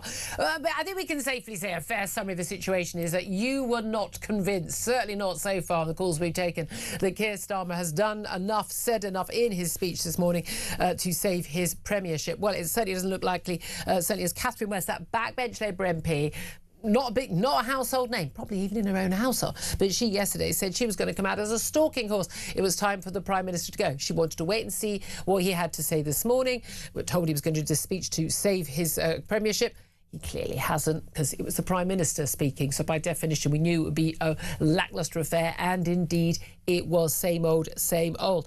But she said she'd wait and see if the speech was amazing. She might change her mind. Why anyone thinks one speech is going to do it, I do not know. But she has now confirmed that she will push ahead with her plan to remove Keir Starmer as Labour leader. She says, he's done. He's got to go. She said, basically, the plan is, instead of going for a stalking horse, need 81 MPs to back her, some 40-odd apparently already publicly would be willing to back her, that actually she's going to go for what should we say, a sort of a managed departure for the Prime Minister, basically looking at canvassing support for him to stand down, allow a transition and have a timetable for him to go. This is something, of course, that Tony Blair was eventually, I won't say persuaded, bullied into do by Gordon Brown when he wanted to take over as Prime Minister. And what a great job he did, folks. I think we all remember that time. But so this is certainly playing into the hands of Andy Burnham. He, of course, Mayor of Manchester, wants to get a safe seat. We're told there is a candidate, possibly Clive Lewis, willing to stand down, hand his safe seat if such a seat still exists in this country, to Andy Byrne stand in. Of course, he would need permission from the Labour Party NEC. They're the committee that's 10 who will have a say on whether or not he's allowed to do that, because under the rules, if you stand for a job like a mayor's job, you cannot get the say-so to stand as a Labour MP unless they give you permission, because you're leaving a vacancy there. So we shall see what happens there. We're also going to be talking about the Green Party. Zach Polanski, yet another false claim on his CV. He claimed to have worked at the Ministry of Justice while he was campaigning for elected office, but he didn't. They've heard of him. Absolutely not. I mean, the man literally makes up a new job every day. Also, we're going to be talking about Kemi Badenoch. She has described Keir Starmer's speech today as sad to watch, with me, got a laugh, with so many resets, she said. Even his reset button needs a reset. And basically, she said, you know, he is toast to all intents and purposes. She's also talking about promising to quit the ECHR, triple SOP and searches, and restart drilling in the North Sea as part of their alternative for government. Things certainly seem to be ramping up the pressure on the Prime Minister. Just to let you know, apparently Angela Rayner, the former Deputy Prime Minister, someone who also would like to certainly be either leader or deputy leader again, she is scheduled to make a speech in about 25 minutes or so, addressing the Communication Workers Union conference in Bournemouth. We'll see what she has to say there. Right now, let me tell you that Benedict Spence, Conservative commentator, is still with us in the studio. Before we go to our next guest, a former Labour MP, still sits in the Commons, Carl Turner. But Benedict Spence, Catherine West, an MP most people wouldn't have heard of, saying, look, you know what, I'm going to do this, but I'm going to look for a timetable for departure. It's quite clear no one was convinced by that speech today. I mean, how could they be? If they heard it, how could you possibly be convinced by it? Yes. Do you think that we are now in the end game for the Prime Minister? I think so, and I have to say, Labour MPs, frontbenchers, backbenchers, whoever, would be foolish to think anything else.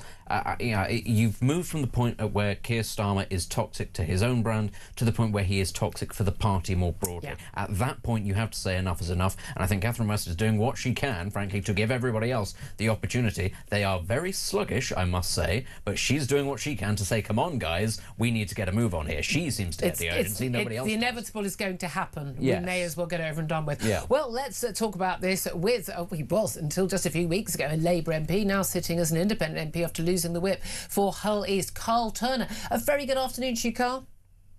Julia. Thank you for joining us. I see that you're going even more casual today than the Prime Minister. They would have focus grouped him wearing a jacket and a tie, or just a shirt open, rolled up sleeves. They would have focus grouped the hell out of that. Not gone down well with quite a lot of people. That's the silly periphery stuff. But in terms of what the Prime Minister had to say today in that, roughly 25-minute long speech, did he say anything that convinced you that he gets it and that he knows what to do to turn things around and that he can win another general election? No, absolutely not. I mean, look, let's look at it, right? It was well rehearsed. It was reasonably well delivered, but it was delivered by way of auto cue. Yeah. I texted the PM yesterday. He's not been responding lately because him and I fell out a bit. But I texted him yesterday morning. I said, right, roll your sleeves up, get in there and make a speech. And if you read from auto cue, it's good night, Vienna. Good night. Tatty bye, farewell. Now, I don't get what the message is. Is he speaking to the PLP to say, get me to tomorrow, get me to next week, just get me beyond this Catherine West stuff? Is he speaking to the country? I don't know who his audience was. So whoever was sat with him in the room in number 10 all day yesterday, telling him how fantastic the words he was reading off his script were, has got it badly wrong, in my view. If he wants to rejoin the EU, say, I want to rejoin the EU, and say, by doing that, I know that 75% of the punters in East Hull who voted Labour in the last general election to put Carl Turner into the House of Commons are going to say tatty bye farewell to Carl Turner. If that's what you want to do, say it.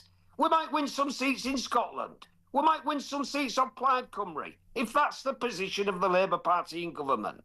We might win some off the Lib Dems. We might even win some off the soft Tory seats.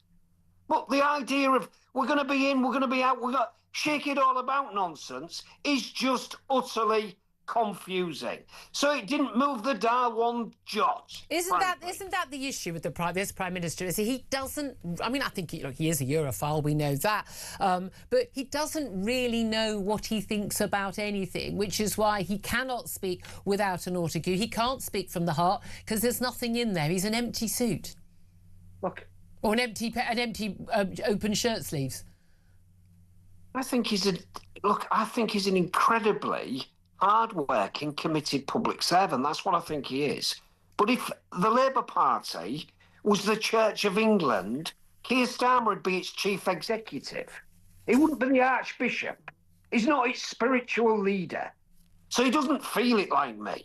It pains me when I knock on doors and they're telling me, no, thank you very much, Mr. Turner. By the way, we like what you're saying about the PM, but we don't want to vote Labour anymore. I got a telling off the other day, Julia, from a woman who said, hey, I'm sick to death of hearing you slagging off the PM. The next 15 doors I knocked on, those that answered said, well done. You're doing a cracking job. Is he the problem? Is it the Prime Minister as a personality, as his own lack of personality, his own delivery, his own political choices, his own lack of political nous and ability? He hasn't got antenna, has he? Is he the problem, or is it the policies themselves? Is it the party themselves? Because I would argue that the things that need to be dealt with in this country that would change people's lives are not things that this current crop of Labour MPs, and I include you in there in spirit, are willing to do. Cutting welfare, accepting that we need to sort of, make our own way in the world, not tie ourselves to a failing EU, getting rid of the net zero madness, tackling both legal and illegal migration, some very tough talking, probably some extra taxing, unfortunately, to pay for some of the things. But the reality is, they're not willing to do what's necessary that would change people's lives. It's not entirely his fault. Some of the policy stuff is down to Keir Starmer. He got it wrong. He got it wrong on winter fuel and other policy areas. But it's not all down to him. The electorate want instant happiness. Yeah. Right, if I go online now and buy something, I can have it delivered by 4 o'clock this afternoon. Yeah. Society's changed. They want instant happiness. They expect results. They expect politics to be efficient. But then you get what the Tories used to call the blob. The wheels in government slowly turn. That's the truth. But let me tell you what really is his fault, Julia, and it pains me this. Right, everybody knows that Nigel Farage is a bad lad. That's the truth. They don't expect I don't think everybody does know that, actually. Let me explain it. Right. Nigel Farage doesn't go to the country and say, I'm a nice man. He doesn't go to the country and say, I'm holier than thou. So when he gets £5 million donation from a pal of his who's a crypto billionaire, people don't begrudge it, right? But when the Prime Minister gets somebody to buy his spectacles, it cheeses them off. And that's the difference. Because he's a hypocrite. Correct. That's what the people talk to you about. Why don't he buy his own glasses? I've got a pair of bins on now. I bought them myself. Yeah. If I need another pair of bins next week, on 100,000 quid a year, I'll go and buy me bins. And if I don't buy me bins and I've got to register it in the members' interest, I'll expect Mrs. Bonebone from whichever street in East Hull to write to me and say, buy your own bins. there is that. But here's the thing. So this comes down to his personal lack of credibility, his personal lack of political judgment. It's more, Julia. It's your mate Mandelson giving him the US ambassador and pretending you didn't want to in the first place, and all of a sudden you're looking round the room to find out who might be culpable for the wrong mistake. It's the other stuff as well. It's somebody's getting the sack from Downing Street, Mr. Doyle, Lord Doyle, I think that was his name. Well, you get in the sack, so I'll tell you what I'm going to do. I'm going to try and get you a job as an ambassador to some country you've never heard of. In fact, I'm not even going to mention the fact to you that I'm trying to get you a job, because I'd like to arrange it before I bring you into Downing Street to say you've got the bullet. Yeah. And he did not mention it to the Foreign Secretary. OK, so here's the thing. Why do we have to go through the charade of all waiting after these elections on Thursday and the results coming out on Friday and Saturday to wait until Monday for the Prime Minister to do his big new reset speech? We've got King's speech in 2 days' time. What was the point of all of that? Because as far as I can tell, you think, we think, certainly our audience thinks, most of the country thinks, I think most Labour MPs think, he's a goner. He's already toast. So why not just get on with it? Because the Labour Party needs to find its backside. And when it finds its backside, it needs to tell its elbow. And when they don't find its backside and tell its elbow, they need to tell me about it. I can hardly contain the excitement of finding out what's going on. Right. So, what do you think is going to? What do you think is going to happen, Carl? Who do you think is it? There's going to be some sort of stalking horse. Catherine Turner's they need a reality Catherine West, check, sorry. Julia. They need a reality check. Look, okay, you've got the left and the soft left in the PLP say, let's wait for Burnham. Hang on a minute. The National Executive of the Labour Party, less than 6 months ago, say you're not having Burnham in because it's going to be a costly by-election. Right. We're now in a different position. We now know that the costly by-election is going to be won by reform. And we now know that there's no seat in the country, probably, that is a guaranteed Labour stronghold. So what on earth are we going to be changing our mind for now? The prospect of Andy Burnham coming in any time soon is for the birds. That's not going to happen. Let's stop pretending. So the choice is between West Streeting and Angela Rayner, or even potentially Ed Miliband if he decides to throw his hat in the ring. The reason I mention Ed, by the way, I love the guy. I know your listeners and some people are not very keen, but he's somebody who I've got a great respect for. Well, the whips can't count, I'll tell you, because if they think there's 40 MPs who are disgruntled, they can treble that. It's more like 120 at least who are prepared to nominate. Make no mistake about that. But it's either West Streeting or Angie Rayner.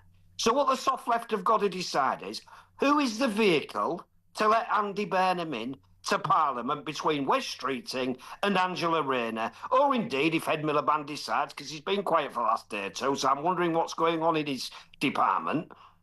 If it's either of them three, who's the one who's going to let Burnham in? That's what they've got to choose. Because let me tell you now, there's no prospect of Andy Burnham. There's more prospects of me being the Prime Minister a week on Tuesday than there is Andy Burnham coming into Parliament in the next 12 months. Right. Well, we'll send Andy Burnham that clip. Who do you think should be the next Labour leader, and who do you think will be the next Labour leader? Well, it's pointless me saying, right? Because what you're going to say to me is...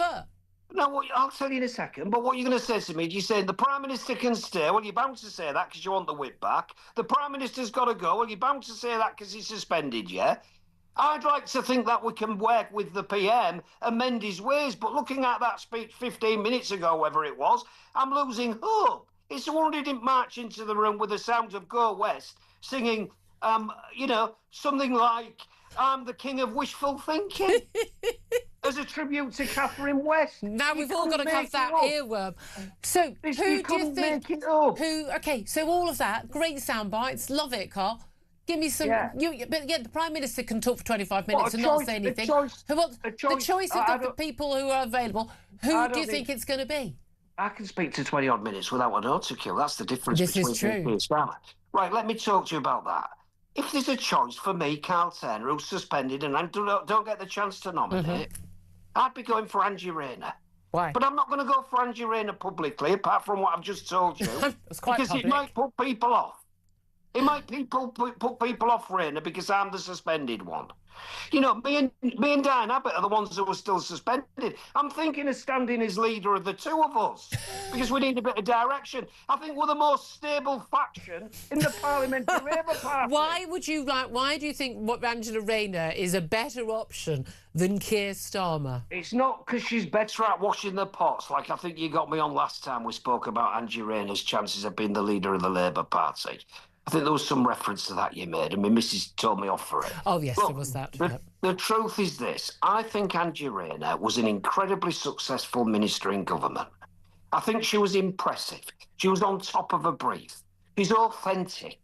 She doesn't have to have autocues. She can do the business. She's not associated with Mandelson. That's another factor. Mandelson has never bothered to befriend the likes of me and Angie Rayner. Although, I'm not going to divorce myself from the fact that I speak to Mandelson now and again. I get the occasional text. I don't have to go public and say, look at my text, like some people have had to do. You're saying she's authentic, she was a good minister. At the end of the day, though, she's not a minister right now. She had to resign because she didn't pay the full amount of tax, stamp duty on her second home, even though she was the Deputy Prime Minister and Housing Secretary who brought that very rule in where you paid a higher rate of stamp duty on a second home. Well, she didn't even understand her own policy. I know, but me and you have had a row about that before as well, haven't we? I think people should pay their taxes. I do. But nobody sent her the bill. You're misinformed on this. No, I'm not missing the point. It's not. You don't get sent a bill. You have to pay the correct... Yes, you do. No, I bought a home. I bought a home. You don't get sent a bill. You have to fill out a form. So have I. But She the didn't pay the HMRC full tax. No, we She'd don't been know that, advised do to we? get legal advice. No. She did not get the legal advice. We don't know that, Julia. We do know don't that. know She said that. We know that. HMRC are coming back after a long period of investigating to say what the crack is. So we don't know anything about that yet. We do know that we do know from her own lawyers' So do you firms that understand they the legal advised her to intricacies? get extra Do you legal know- advice. Yes. Well, because if I'm a conveyancing solicitor, I say to my client, I haven't got a clue about tax. So go and get. Go and see a tax lawyer. Yeah, and that's the advice she got. Yeah. Right, fine. And she didn't. But when HMRC come back, we'll be able to decide whether she was right or wrong or done something bad. The reality is this. It hasn't happened yet. We're waiting for the result of the HMRC. She resigned from office. Because Why there did was she an resign? inquiry by the Inspector of Ministers' Behaviour who happened to say, well, you've got to go because you forgot to declare a thing. She didn't Fine. forget to declare She did the anything. right thing. She chose not to pay the full tax that she Listen, would have known your was the full viewers tax. might think it matters. I think it matters less. I absolutely it think matters that less. ministers paying the taxes that they Well, I'll brought tell you in what matters. I think matters. I think Nigel Farage getting £5 million bung from a crypto billionaire happens to be a dodgy deal, in my view. Right? What if, and again, I put this to Richard Tice £5 million earlier. Carl, I know, Carl, we understand the stuff. Let's have a talk about Farage and his £5 million. We've always, Nigel Farage has an open invitation to the show. He hasn't been on since that debate's been out. We had Richard Tice on the show. I took him to task on that repeatedly, saying if it is for security, then why can't he just produce the receipts on how much his security is costing, and then we would all understand. Do you not think it's bad, it's wrong, that the state will not pay for security for Nigel Farage, which I know does cost in the hundreds of thousands a year, because that's what it costs for round-the-clock specialist protection, which is what he needs given the death threats he gets? Nigel Farage is a member of Parliament. The security available to me, if there's a threat on me, is the same security which Farage is entitled to. It's not the same level of threat. There is not the same level of threat. It's not the same. I'm not saying it's the same level of a threat. But exactly. So that's the point. That's irrelevant. But he's not the leader of the opposition. He's not the Home Secretary or the Foreign Secretary. But that's or irrelevant. some senior. But that's irrelevant. He's a public figure. He's an elected public figure who faces death threats on a daily basis, threats to his and his family's security and safety, and he does not get any security from the state. I don't think the taxpayer should fund that, no. Why? Does he not have a right to be alive? Because he's not the leader of the opposition. Doesn't matter. I hold no candle for Zach Polansky. If Zach Polansky was getting death threats because of what he said in public, I would want us to pay for his security. Priti Patel have any security? She happened to be the Home Secretary. Well, she had it when she was Home Secretary. Most former Home Secretaries still get some sort of security. She had it then, but she's not now. Because she's not. There might be a threat against her. Well, if there were a threat against her, she would have it, wouldn't she? Because if we were paying for security, look, I could go into the House of Commons and say something fairly outrageous, which makes me a threat, right? So do I get 24/7 coppers round the clock with machine guns as a result of the fact that I've said something daft in the chamber of the House of Commons where I've got parliamentary privilege? It can't be allowed. It's not our fault. It's not the taxpayer's fault. If the public figure says something, look, I want him to give the details of this money. I 100%. It's unacceptable. I want to know what this money was used for, what the plan is. I want it declared. I'm with you on that. But I'm just saying, I also think it's outrageous that he should have to fund his own security. Well, I don't. He's an MP. He's an MP. He's a member of Parliament. I have to fund my own security if I think I need security. Well, that's what he's doing by getting his mate to pay £5 million, he says. Well, he got the £5 million from his crypto billionaire pal, was led to understand, prior to being an MP, didn't he? Yeah, but he was still, I know in the time that I saw him during that time, he was still needing full-time security. Well, that's not the taxpayer's fault. He didn't just start needing it when he became an MP. So if he decided not to be an MP, then should we pay for full-time security for him? We pay for full-time security for former Northern Ireland secretaries, former Prime Ministers, former Home Secretaries. Yes. Yes, but he's not a former anything, is he? He's the former You said if he stopped being an MP. He's a public figure. He's the come on. let's stop this nonsense. He's the most influential politician of his generation. Your argument's not working. It's not going to work, honestly. You disagree I think your with listeners will agree with me. I don't think they would, actually. I think they will, honestly. I don't need to agree with someone to think that they shouldn't face death threats. I don't think they should face death threats. But if they do face death threats, oh, I'm so sorry, you're not the Prime Minister, so sod you, we don't care if you've not got security. Well, take your chances. He's the leader of a tiny party in Parliament. He's the leader of the party that's leading the polls and has done for the last year. Yes, and if we get near a general election... Then he can have security. Well, that's what happens. If the leader of the opposition becomes the likely Prime Minister of the country, that's when you end up with coppers. But until then, he should fund his own. But it's still... Yes. And should his friends step in to help him with the money for that? It's a matter for them. But we need to be declaring So what's your issue with the £5 million then? Because you've got to declare it within the rules. Yeah, I agree with you that. But if he 12 months before becoming an MP. But if he can prove that money was spent on security, then you've got no issue with it, right? If I'd have got 25 grand off a Parliament before the general election, there you are, Carl. There's 25 grand there. What's it for? Just because I like you. If he can prove, just because I like Carl, you. if he can prove that money was spent on security, then it's not a big deal for you, no? You can't prove it's going to be used on security if it's £5 million. Do you have any idea what round-the-clock security costs? You tell me. If you're an expert, you tell me. It's more than it's more than a few $100 grand a year. I'll tell you what it is, probably, and I'm guessing. Two people, 24/7. They don't work 7 days a week. They don't work 365, 24 hours a day, 7 days a week. How much do you think that costs? I think 2 people and 2 cars per day is probably going to cost about £5 grand a day. That's what I think it'll cost. Okay. It's a lot of money. It's a lot of money. It's a lot of money, right? That's with the on-costs, right? That's a lot of money. But do I think the taxpayer should pay for it with coppers? No, I don't. Okay, right. We're going to leave it. We're going to leave that there, Carl. We're going to leave that there. We're going round. We're going round in circles. You've made your point. I've made.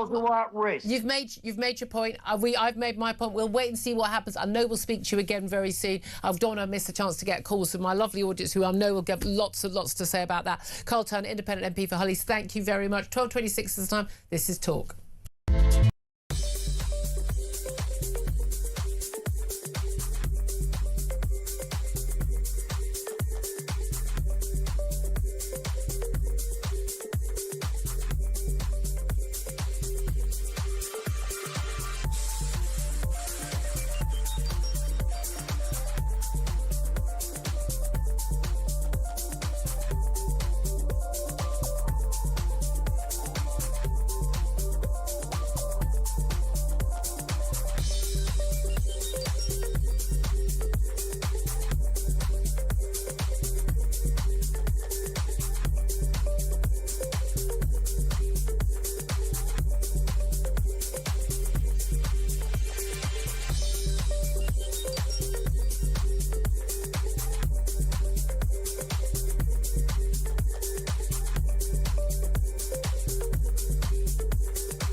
Brand new for 2026. It's going to be the only way to start your day. It's the home of common sense. It's where the nation can come to speak about the day's news. It's the Jeremy Kyle Breakfast Show. You know who you are. You get up, you graft, you work hard. I'm here for you. We want to hear your side. Promise you one thing. It is where the nation can and will come to talk. The Jeremy Kyle Breakfast Show, weekdays from 6 a.m.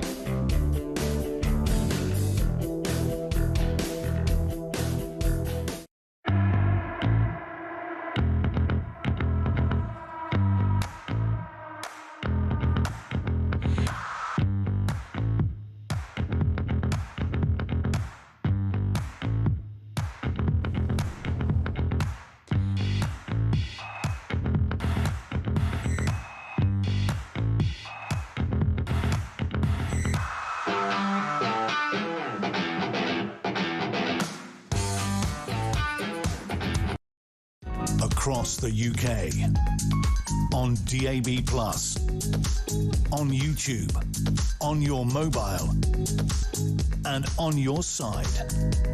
This is Talk. Good afternoon, welcome back to the show. I'm just taking a breather now after Carl Turner.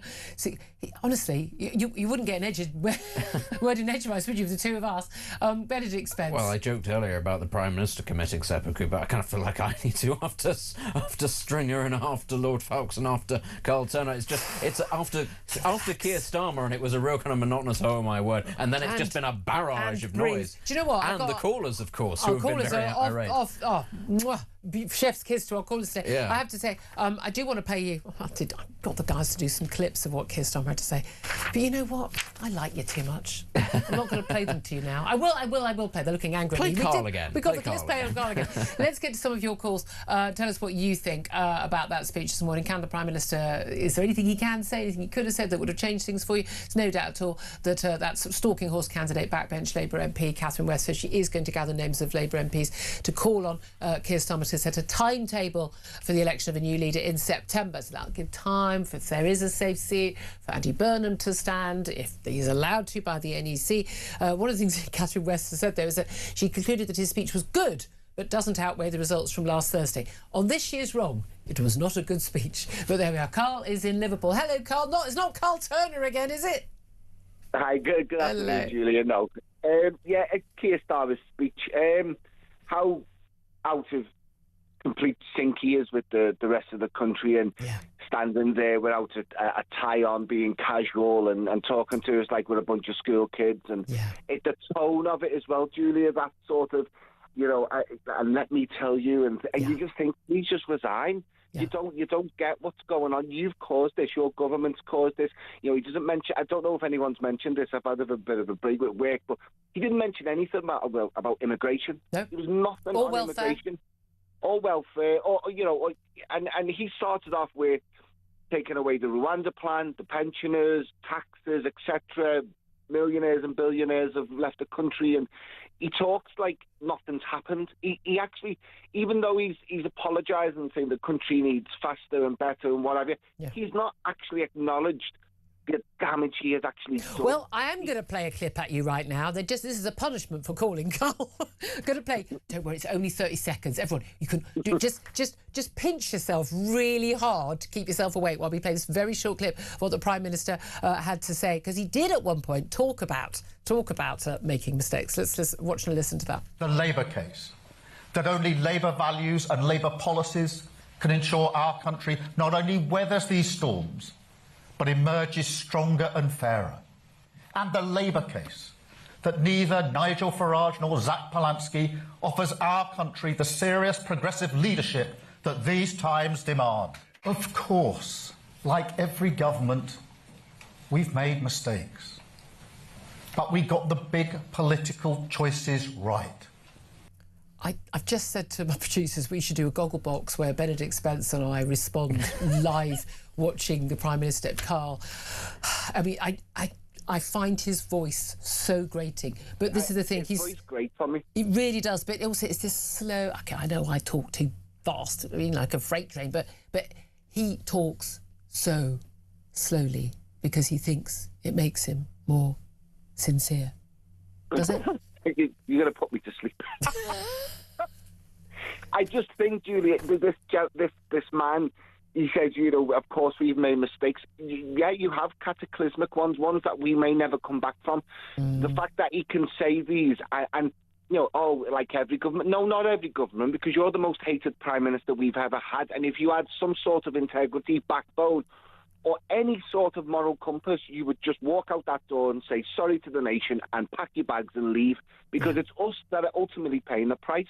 We are now we may have to have Angela Rayner or Ed Miliband or someone take over, because there's no way he can stay in charge. If they trigger this, he's out. Although he did say in the Q&A afterwards, he was asked, if there is a leadership challenge, will you stand in it? And he said yes, he would. Oh, God. I think this is the reaction. This is the truth. I hope Angela Rayner is speaking right now at the Communication Workers Union conference in Bournemouth. When the hits keep on coming, she's wearing very serious glasses, which means she's seeing herself as a serious contender.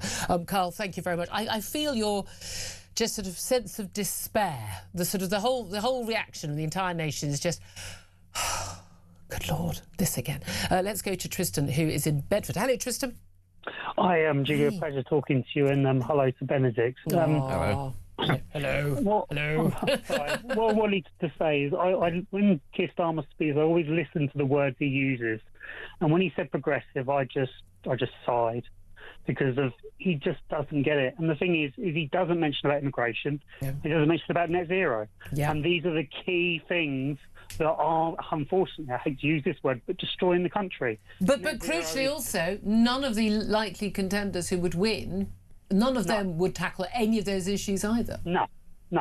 And net zero is just, huge. I work in the energy industry, and energy policy to me is just so important. And to see what is happening because of net zero, it's just an absolute disgrace, to be honest with you. And the thing is when things do come to light and they do come out, Keir Starmer never mentions it. There's no accountability or responsibility. Yeah. And the thing is, when he says he is going to do something, he doesn't.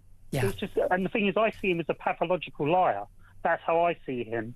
He lies and then forget what lies he's actually told. And then when he does talk, he doesn't mention, he forgets of what he's actually said. And it's like, well, you said that last time, and now you're saying that. And there's just no credibility. No, that totally agree. I sometimes wonder with them, do they know that we're recording this? Like, are they aware that, we get to keep the receipts on social media in video clips? We can just look things up on Google. Are they even aware, or do they just think we're completely stupid? I think it's an insult. I think he thinks it's an insult to our intelligence, to be honest. And the thing is that the things that he did do before he became Prime Minister, people did their due diligence and they found out how he was as a human rights lawyer. And obviously things came about not long ago about the Attorney General as well, and he hasn't mentioned about any of it. Yeah. And the thing is, the more and more he doesn't mention about these things that come to light, more and more people get annoyed. And the situation when you spoke to Carl, his passion, I respect his passion, I admire his passion. But the thing at least he believes in something. Absolutely. And the thing is that with the threats that Nigel Farage has said, he does deserve the security. The thing is, we don't have right-wing, nutters attacking, left-wing politicians. Yeah. But we did have Joe Cox. I mean, Joe Cox was murdered in cold blood by literally a self-declared Nazi. Yes, that was a long 2016. Long absolutely horrific. But the main threat is from the left. Far between. Yep. Yes, it is. Everywhere. Absolutely. Really great call, Tristan. Thank you very much indeed. I'm just letting you know, Angela Main is speaking at this conference, trade union conference in Bournemouth. She has said our party has suffered historic defeats. It's clear that what we're doing isn't working and things need to change. She also talked about Andy Burnham. Andy Burnham should never have been blocked. She said it was a mistake that the leadership of our party should put right. She's very much putting her eggs in that basket. Maybe the plan is she gets back in as deputy leader. Maybe she's actually seen some polling, has the self-knowledge to realise that she does not have appeal outside the party. She can be the kingmaker, but not actually the Queen herself. Let's get to more of your calls after this. We're also going to talk about Zach Polanski and yet more of his Walter Mitty made-up former jobs. This is Talk.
Across the UK, on DAB+, on YouTube, on your mobile, and on your side.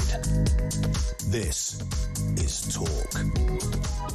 A very good afternoon. Welcome back to the show. 12:39 is the time. Benedict Spence still with me. We're going to get to a few more of your calls. We're also going to be talking to Mark Littlewood from Popular Conservatism, find out what he makes of Prime Minister's speech this morning, the runners and riders, and indeed what the Tories are announcing. I mean, Kemi Badenoch, certainly her personal poll ratings way ahead of her parties, the Conservatives, but of course Keir Starmer's way below those of his party. Zach Polanski is a fascinating case in point here, Benedict Spence, because it's almost laughable, the stuff that's coming out about him. Not only that he works as a hypnotist and he claimed to be a full member of this National Council of Hypnotherapists. He was not. He claimed that he had... works for the MOJ. Now the latest is he claimed he works for the Ministry of Justice. I've lost track. I mean, he keeps saying that he had jobs that he simply did not have, and he claimed he worked. He was not there. But there's a certain extent where he is just. I mean, the light has gone on him. The daylight is there, and people are going, oh, not such a nice guy, probably a bit of a charlatan. He was an actor. He's playing at roles. He keeps just sort of claiming to be something that he is not. Do you think that, despite doing very well at those local elections, that the Green Party is a bit of a busted flush and they are going to be exposed? I think that they are in a tricky position because whilst they did do well, I actually think he, as the leader, will probably have turned a lot of voters off voting for that party. And I think for as long as they stick with him, actually, they increase the odds of the whole thing unravelling. Of course, the dilemma there is, in part, it's only because of his great social media campaigns and everything that he's sort of been able to capture the imagination of a lot of younger voters in particular. So they're between a rock and a hard place. He is basically the only person, the only Green that most people know about, if we're being honest. You get rid of him, you get rid of that figurehead, but it's very clear that this man, who, the giveaway should have been that he changed his own name, might not in fact be entirely steady on his background. The thing was, everybody was saying early on, oh, the Greens are dangerous, they're this, that and the other. No, danger makes it sound like they've got an agenda. But he was a clown. He has always been a clown, and the fact is people can see and this something now. of a Walter Mitty character. The other thing was claiming that he'd been a spokesman for the British Red Cross. That's right, yes. He never was. I'm sure that more stories are going to come out. Walter Mitty, I say, so he's been dubbed Walter Titty over his hypnotherapy claims as well. But this is the thing. He clearly is just, he's just someone who wants attention, and he's been treated until only a few weeks ago as if he's just, as I was saying last week, he's just a golden Labrador come in from the park. And everyone's cuddling up to him and saying, oh, I've heard him described on the BBC as guys like charismatic. I mean, have they heard him? He's definitely not, the opposite. He's not Keir Starmer levels of charisma black hole, but he's not charismatic. But the main issue they're going to have is the fact that you can't be all things to all men. You can't be pro-trans, queer, right-on, heroin, legalised prostitution, heroin free to every... you can't have all these policies and at the same time keep those Islamist votes where you're talking about the most conservative with the small C voters you can possibly have. The people who were massively unhappy about him dancing on stage in Trafalgar Square with men in sort of leather and stockings and suspenders.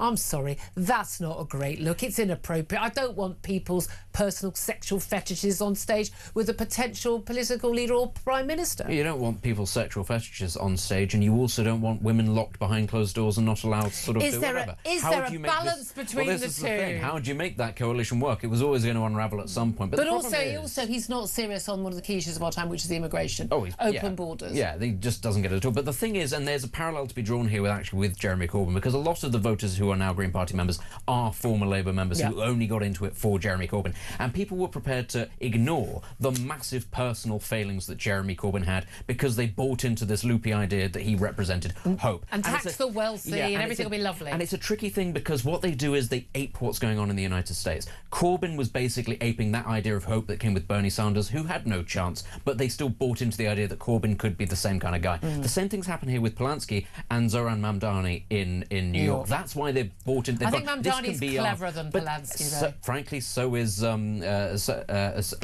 Corbyn and now I've immediately lost his name. The American guy who Bernie Sanders. Yeah, he was clearly a more intelligent person than Jeremy Corbyn was. But the point is, they've bought that. They've got on the train and they thought this guy can be our guy. Yeah. Even though you're dealing with completely different caliber of candidates there, and these ones, and that is always the problem because it is a little cult-like. They buy into the cult of personality that they think it can cut through. It cuts through for a while. There's no question that amongst a certain segment they do buy into it, and then eventually people realise, oh, he's a crank. He believes in this, that, and the other. There's far too many things. The big thing I think when it comes to Polanski actually is, as you say, the women thing.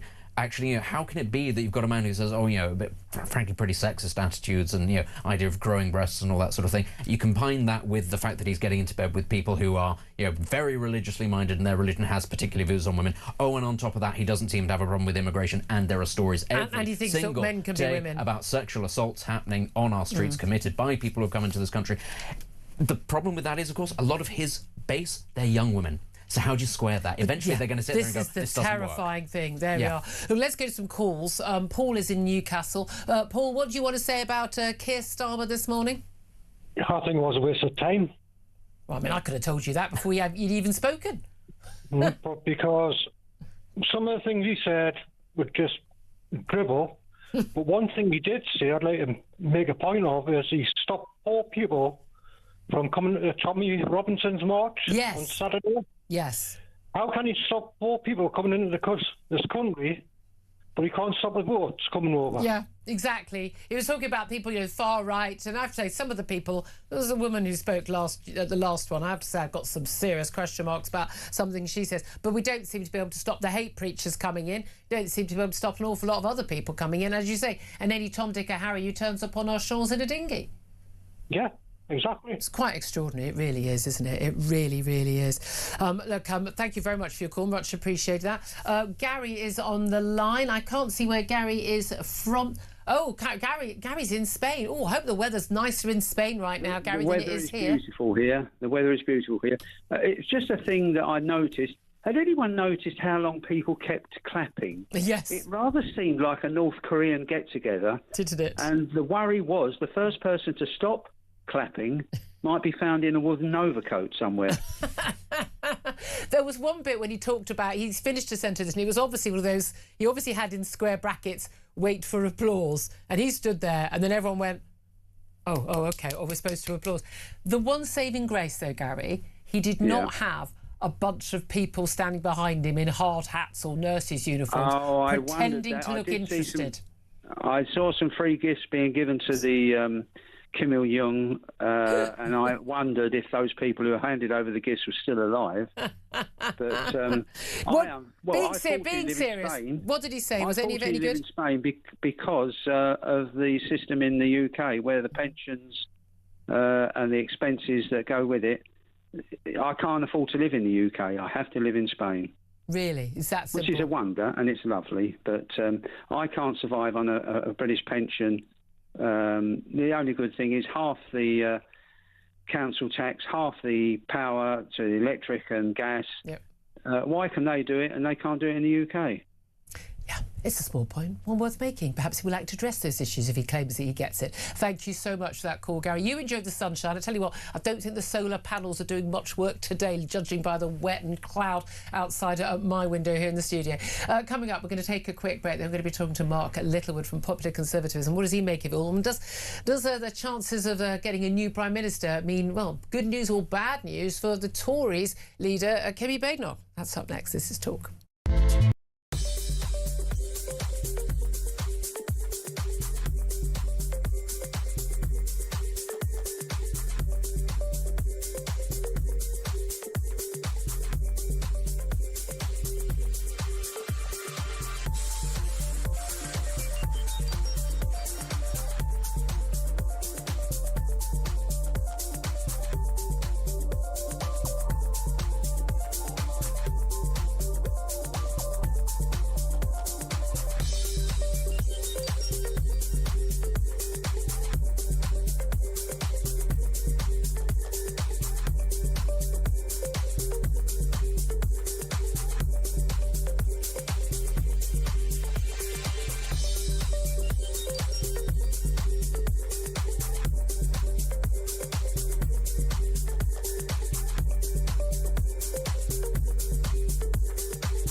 brand new for 2026. It's going to be the only way to start your day. It's the home of common sense. It's where the nation can come to speak about the day's news. It's the Jeremy Kyle Breakfast Show. You know who you are. You get up, you graft, you work hard. I'm here for you. We want to hear your side. Promise you one thing. It is where the nation can and will come to talk. The Jeremy Kyle Breakfast Show, weekdays from 6 a.m.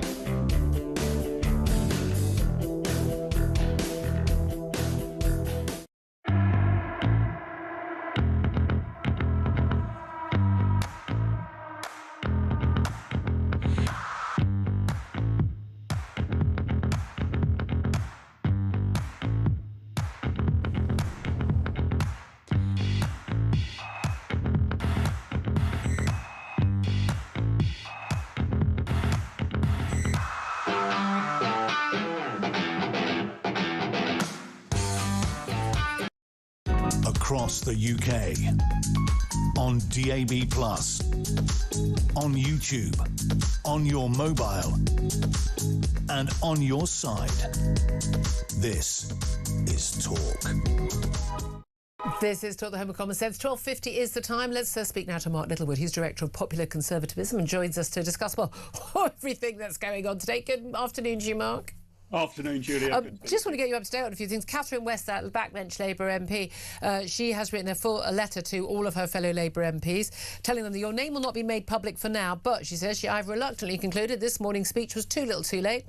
The results last Thursday show that the PM has failed to inspire hope. What's best for the party and country now is for an orderly transition. We need our best top team in place to fight the next election. We owe working people up and down the country nothing less. Do you think she's going to gather enough names? Do you think that actually the ball is going to be starting rolling and we are going to see the end of Keir Starmer, whether it's next week or whether it's in 3 months' time? I think if it isn't in the next week, he probably survives over the medium term. I mean, if you're not going to strike now, when are you going to strike? Absolutely wiped out in the local elections. The Prime Minister, from his speech, I think, has not got the message of what the electorate were saying. I mean, my God, if that was a relaunch, what does a repetition look like? It was just basically a repetition. However, I'd say this, with the singular and rather noble exception of Catherine West, no other Labour MP seems to be doing anything specifically to remove the Prime Minister. And he is not going to go of his own accord. He's made that very clear, even in questioning after his speech today, asked if there is a leadership challenge, will he run? And he said yes, he would. Yeah, he's been... So is he delusional? Well, it is delusional if the bulk of the Parliamentary Labour Party decides with this up we will not put. But with the singular exception of Catherine West, who must be lapping up the 15 minutes of fame which she is enjoying, nobody else is dragging him out of number 10 Downing Street. So if Starmer just sits there, defiant, he is immovable. It requires the Cabinet and a swathe of others to actually say... Well, that's it. It doesn't actually require this 81 MPs. They can start the ball rolling and it can happen anyway. But again, it's about the timing, isn't it? And Catherine West seems to sort of back down from going immediately, let's get on with it, to, at least an announcement of the timetable for when he will go. Angela Rayner giving a speech to the CW Union, and she has said that Keir Starmer's approach isn't working. She said we will be judged on actions, not just words, and that the Prime Minister's values were not enough. And she said, I'm proud of our Labour values, but they're not enough if we do not have a plan to put them into practice. It's no good acknowledging the mistakes if they're not put right. Let me be honest, conference, we as a party have to do better than this. Now, she says also, we can only prove we mean our Labour values by putting the common interest ahead of factionalism. It does appear, given that she's one of the many who's saying she wants Andy Burnham to be allowed to stand, he has to get the permission of the NEC because he leaves a big vacancy in the Manchester Mayoralty. She wants him to be able to stand. Does that suggest to you that she thinks her best bet is coming in as the kingmaker, as deputy leader again, deputy prime minister at least, rather than, because deputy leader is an elected role, rather than as the potential next leader and prime minister? And if so, do you think that a Rayner-Burnham ticket would undoubtedly win? Almost certainly it would win, I think, if they could piece that together. I have no doubt that if Andy Burnham was now presently an MP, a leadership race would be underway, right? The whole thing is highly complicated by the fact that the leading candidate and favourite and the only person whose poll ratings are not absolutely in the toilet is not eligible to run. Now, whether they can confect a means by which he does so, but again, you only need to look at last week's election results. Where is there a safe Labour seat that Burnham could win in a by-election? And it would be a very, very strange by-election, wouldn't it? Because presumably the campaign slogan would be vote Labour to get rid of the Labour Prime Minister. I don't think we've ever seen an election of quite that ilk before. And again, do turkeys vote for Christmas? The Prime Minister would have to basically say, right, I'm going to allow someone to come in to challenge me who would undoubtedly win if he did challenge. Here's the thing. I mean, we know he's in office, not in power, the Prime Minister. We know he's obviously delusional, thinks that a speech and rolling his sleeves up can keep him in office. I mean, he's clearly surrounded by no one. I would say, at this point, Vic, his wife, have a word, love. I mean, the game is up. Have some dignity. Have a sense of duty to the country where you say, I can't do this job, I'm not up to it, I'm going to let someone else take the job over. There is this view that it's him the problem, not the Labour Party policies. Moving to the left is perhaps the answer rather than moving to the right, such as they'd be capable of doing that or talking about doing it. But the reality is any of the big contenders, even the West Streetings, are actually still going to be on the left of British politics, not just Labour, but on the left. And we are still talking about people who will not take on the welfare issue, the welfare dependency, will not take on net zero as an insane policy that's bankrupting us, will not take on any of the big issues, immigration, both legal and illegal in this country. They are, I mean, I would say completely and utterly incapable of recognising what the problems are, in which case it doesn't make any difference who's leader. Someone might be able to make a better speech, but are they going to be a better leader? Yeah, I agree. It could end up being completely cosmetic, Julia, and it is pretty astonishing that the Labour Party have looked at the results from last Thursday and the Prime Minister has said, I've heard you loud and clear. What the British people clearly want is Harriet Harman to tackle structural misogyny and for us to make better use of the Erasmus scheme. That's the message. I mean, listen, that's all they talk about in my local pub. Yeah, I mean, I'm told this is what the talk of the town in the Oldham Working Men's Club. That's they speak of little else. I mean, it's extraordinary that that's the lesson they've derived. But the problem is that with Starmer being so obstinate, and most prime ministers are. If you're not an obstinate person, you don't tend to get to number 10 Downing Street. Is from the quotes you've just given from Angela Rayner there, and from everything I've heard from Andy Burnham or Wes Streeting or their various spokespeople, they're just issuing commentary. They're not actually getting to a decision which would lead them to act. And Starmer will retain his position until someone blows the whistle. And all of these sort of slightly cryptic smoke and mirrors, we've got to do better, we've got to return to Labour values, we need to hear more, this is absolute word salad. It comes down to a binary decision, are you going to remove him or not? And there's about 30, 40 Labour MPs who've said yes, even they disagree on the timetable. Catherine West has clearly deserves a medal of being the bravest of the lot. Meanwhile, the people who could realistically replace him, including Andy Burnham, all fingers and thumbs. Everyone's staying very quiet. Interestingly, the head of the influential Labour Growth Group of MPs, you'd think they'd all be members of that, but it's about 100 backbench MPs. Their leader, Labour MP Chris Curtis, he has just in the last few moments joined calls for the Prime Minister to go. He wants the Prime Minister to set out a timetable. He's going to be signing that Catherine West letter. That's quite telling, isn't it? Yes, but the problem with what seems to be a slight pivot in Catherine West's strategy here is if Keir Starmer gets a letter signed by 100 MPs saying we would quite like you to step down by September, he'll say, well, I'm just not going to do that. You actually need to trigger the contest within the rules. So I think the only thing that gets rid of him is 81 MPs gathering behind an identifiable candidate and there then being a leadership election. You could put that on a stalking horse candidate initially like Catherine West, although it's problematic. I don't think you can change your nomination afterwards. But they've got to trigger a leadership election. Then they can look into the whites of Keir Starmer's eyes. He will calculate that he would lose and he would go. But letters and petitions and